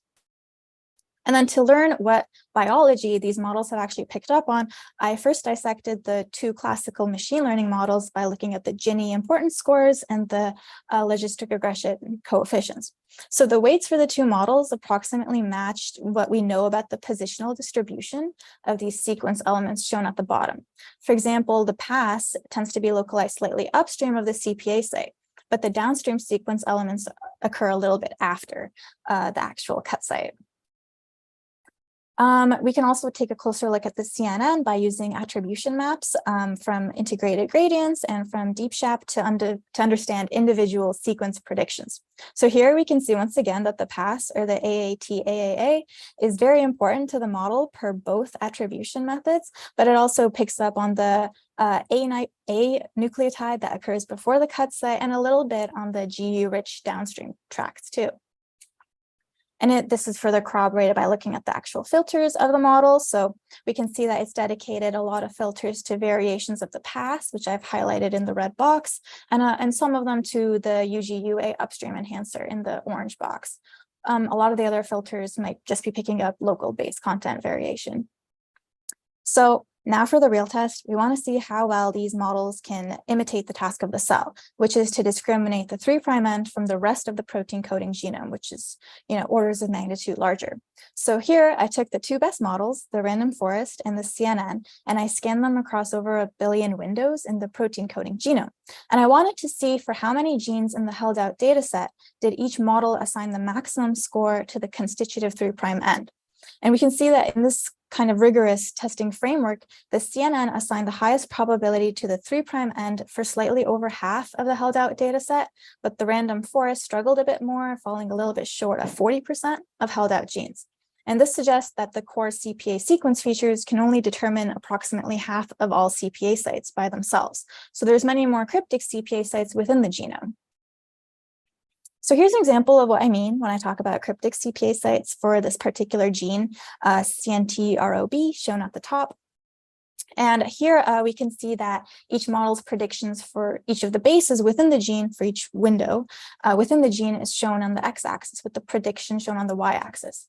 So the two different models' scores are the CNN is in this reddish color and the random forest in this blue color. And we can see that while both models successfully assigned a pretty high score to the end of the gene, there were other windows within the gene that similarly scored pretty high. And the models strikingly tend to agree on what the high scoring regions are, but they just differ a bit in magnitude. So then I wanted to call these cryptic CPA sites genome-wide. And to do this, I used the average score of held out CPA sites from each model respectively as the threshold. So when I did that, I saw that the models, that the random forest and the CNN both detected over 200,000 high scoring windows within the genome that resemble CPA sites, but are apparently unused with no sequencing data behind them. And they agree with a perfect overlap of around 134,000 cryptic CPA sites. So this is what I used as my high confidence data set going forward. As a bit of a sanity check that these regions actually do look like CPA sites, I used this neural network from George Selig's group called Apparent that was trained on 3 million synthetic mini-gene reporters. And what it does is that it can detect pass usage from DNA sequence alone. And notably, their model can't really distinguish between my cryptic CPA site dataset and real CPA sites from the genome, achieving an AUROC that's slightly better than random of 0.56. So moving on, I wanted to boost the performance of both my random forest and the CNN by creating additional binary classifiers. But here, instead of for constitutive versus internal sequence, it's constitutive CPA sites versus cryptic CPA sites. So to do this, I introduced 272 RNA binding protein motifs with some splice site information to train a cryptic logistic regression. And I trained a separate CNN, a cryptic CNN, to distinguish constitutive CPA sites from cryptic ones. If we look at the performance, we can appreciate that once again, the cryptic CNN in this red color did much better than the cryptic logistic regression model in this blue color, while the model trained solely on splice site information was the worst performer. Interestingly, if you compare the teal and blue lines, you see that the performance of the cryptic logistic regression model wasn't really affected by shuffling the positions of the position weight matrix, suggesting that the model was actually just learning base content patterns surrounding the CPA sites. So this is what I mean by that. Here in panels A and B, the blue shaded lines represent various shuffles of the PWM, and they each tend to perform just as well as not shuffling the RBP PWMs at all. So you can see that in panel C, where each model that was trained on various shuffled PWMs just retained any PWM that was AU rich and used that to drive its classification performance. However, if we look at what the cryptic CNN learned, it is much more complex, and it shows that it's no longer just detecting the pass here, but it's placing more importance on the flanking sequence surrounding the cut site. And this suggests that it's now the flanking sequence of the CPA site that's controlling whether or not a cell suppresses it or if a cell uses it as an actual cut site, because the core CPA sequence elements are no longer sufficient. I'd also like to note that the noisy attribution map might suggest benign overfitting, which we heard about yesterday. So, some of the methods in this conference might be helpful in that endeavor. Okay, I'm reaching the end of it. Finally, the overall performance of my models were derived by creating these ensemble models where I basically multiplied the baseline model score times the cryptic model score. And I saw that the best performance was from the baseline CNN multiplied by the cryptic CNN, which was able to assign the highest score to the CPA site for 70%, almost 70% of genes in the held out data set. But this still leaves a lot of questions about the role of the cryptic CPA sites that I mentioned earlier, as well as the 30% of genes that the CPA site can't be correctly identified by these models. So in conclusion, although simple machine learning models can have good performance in distinguishing constitutive CPA sites from the rest of the transcript, a neural network outperforms them by like a wide margin. And each model, regardless, picks up on a lot of different sites within the genome that score highly, generally agreeing on what these regions are. So this kind of calls for more experimental methods to determine what the roles of these cryptic CPA sites are, and if the cell has additional suppression mechanisms for them to distinguish a cryptic CPA site from a real one. Overall, my work aims to show how machine learning can be used to drive biological discovery. And I'd like to thank my lab for support and advice, and the conference organizers for putting all of this together and for actually selecting me for a talk. Thanks. Thank you so much, Sarah. So let's see. I'll start with the question and then we'll see if there's others. Yeah, this is really interesting result. I wonder if you have any insights why CNN does so much better compared to even random forest, which is also a complex model. Yeah, I thought it was like pretty interesting that I would assume that the CNN just has access to a lot more information because it has like a lot more parameters. I also want to look closer at the difference of like the regions that the CNN was saying are high scoring regions, but the random forest was disagreeing. So I still haven't like looked very closely at that. But yeah, that's definitely like a future avenue to look into. Cool. And last question before David's question. Yeah, I agree that some of the attribution maps looked really noisy, and I wonder if you would see the similar behavior depending on which kind of sequences you choose for attribution, whether from training or test, or how well you're performing on those sequences. Have you noticed that kind of major differences? I was working on that, but I ran out of time before the conference, but I still want to like look at them closer and then maybe like use alternative models that hopefully won't be as noisy and use things like TF-Medisco to try and consolidate them. I also want to look at the different sequences more closely to see like, is it just for test sequences or for trained sequences that you see these maps? What's the difference? Things like that. Yeah, but lots of work to do. Cool. Okay, so there's maybe David's question first, and then there's a question in Q&A. Okay.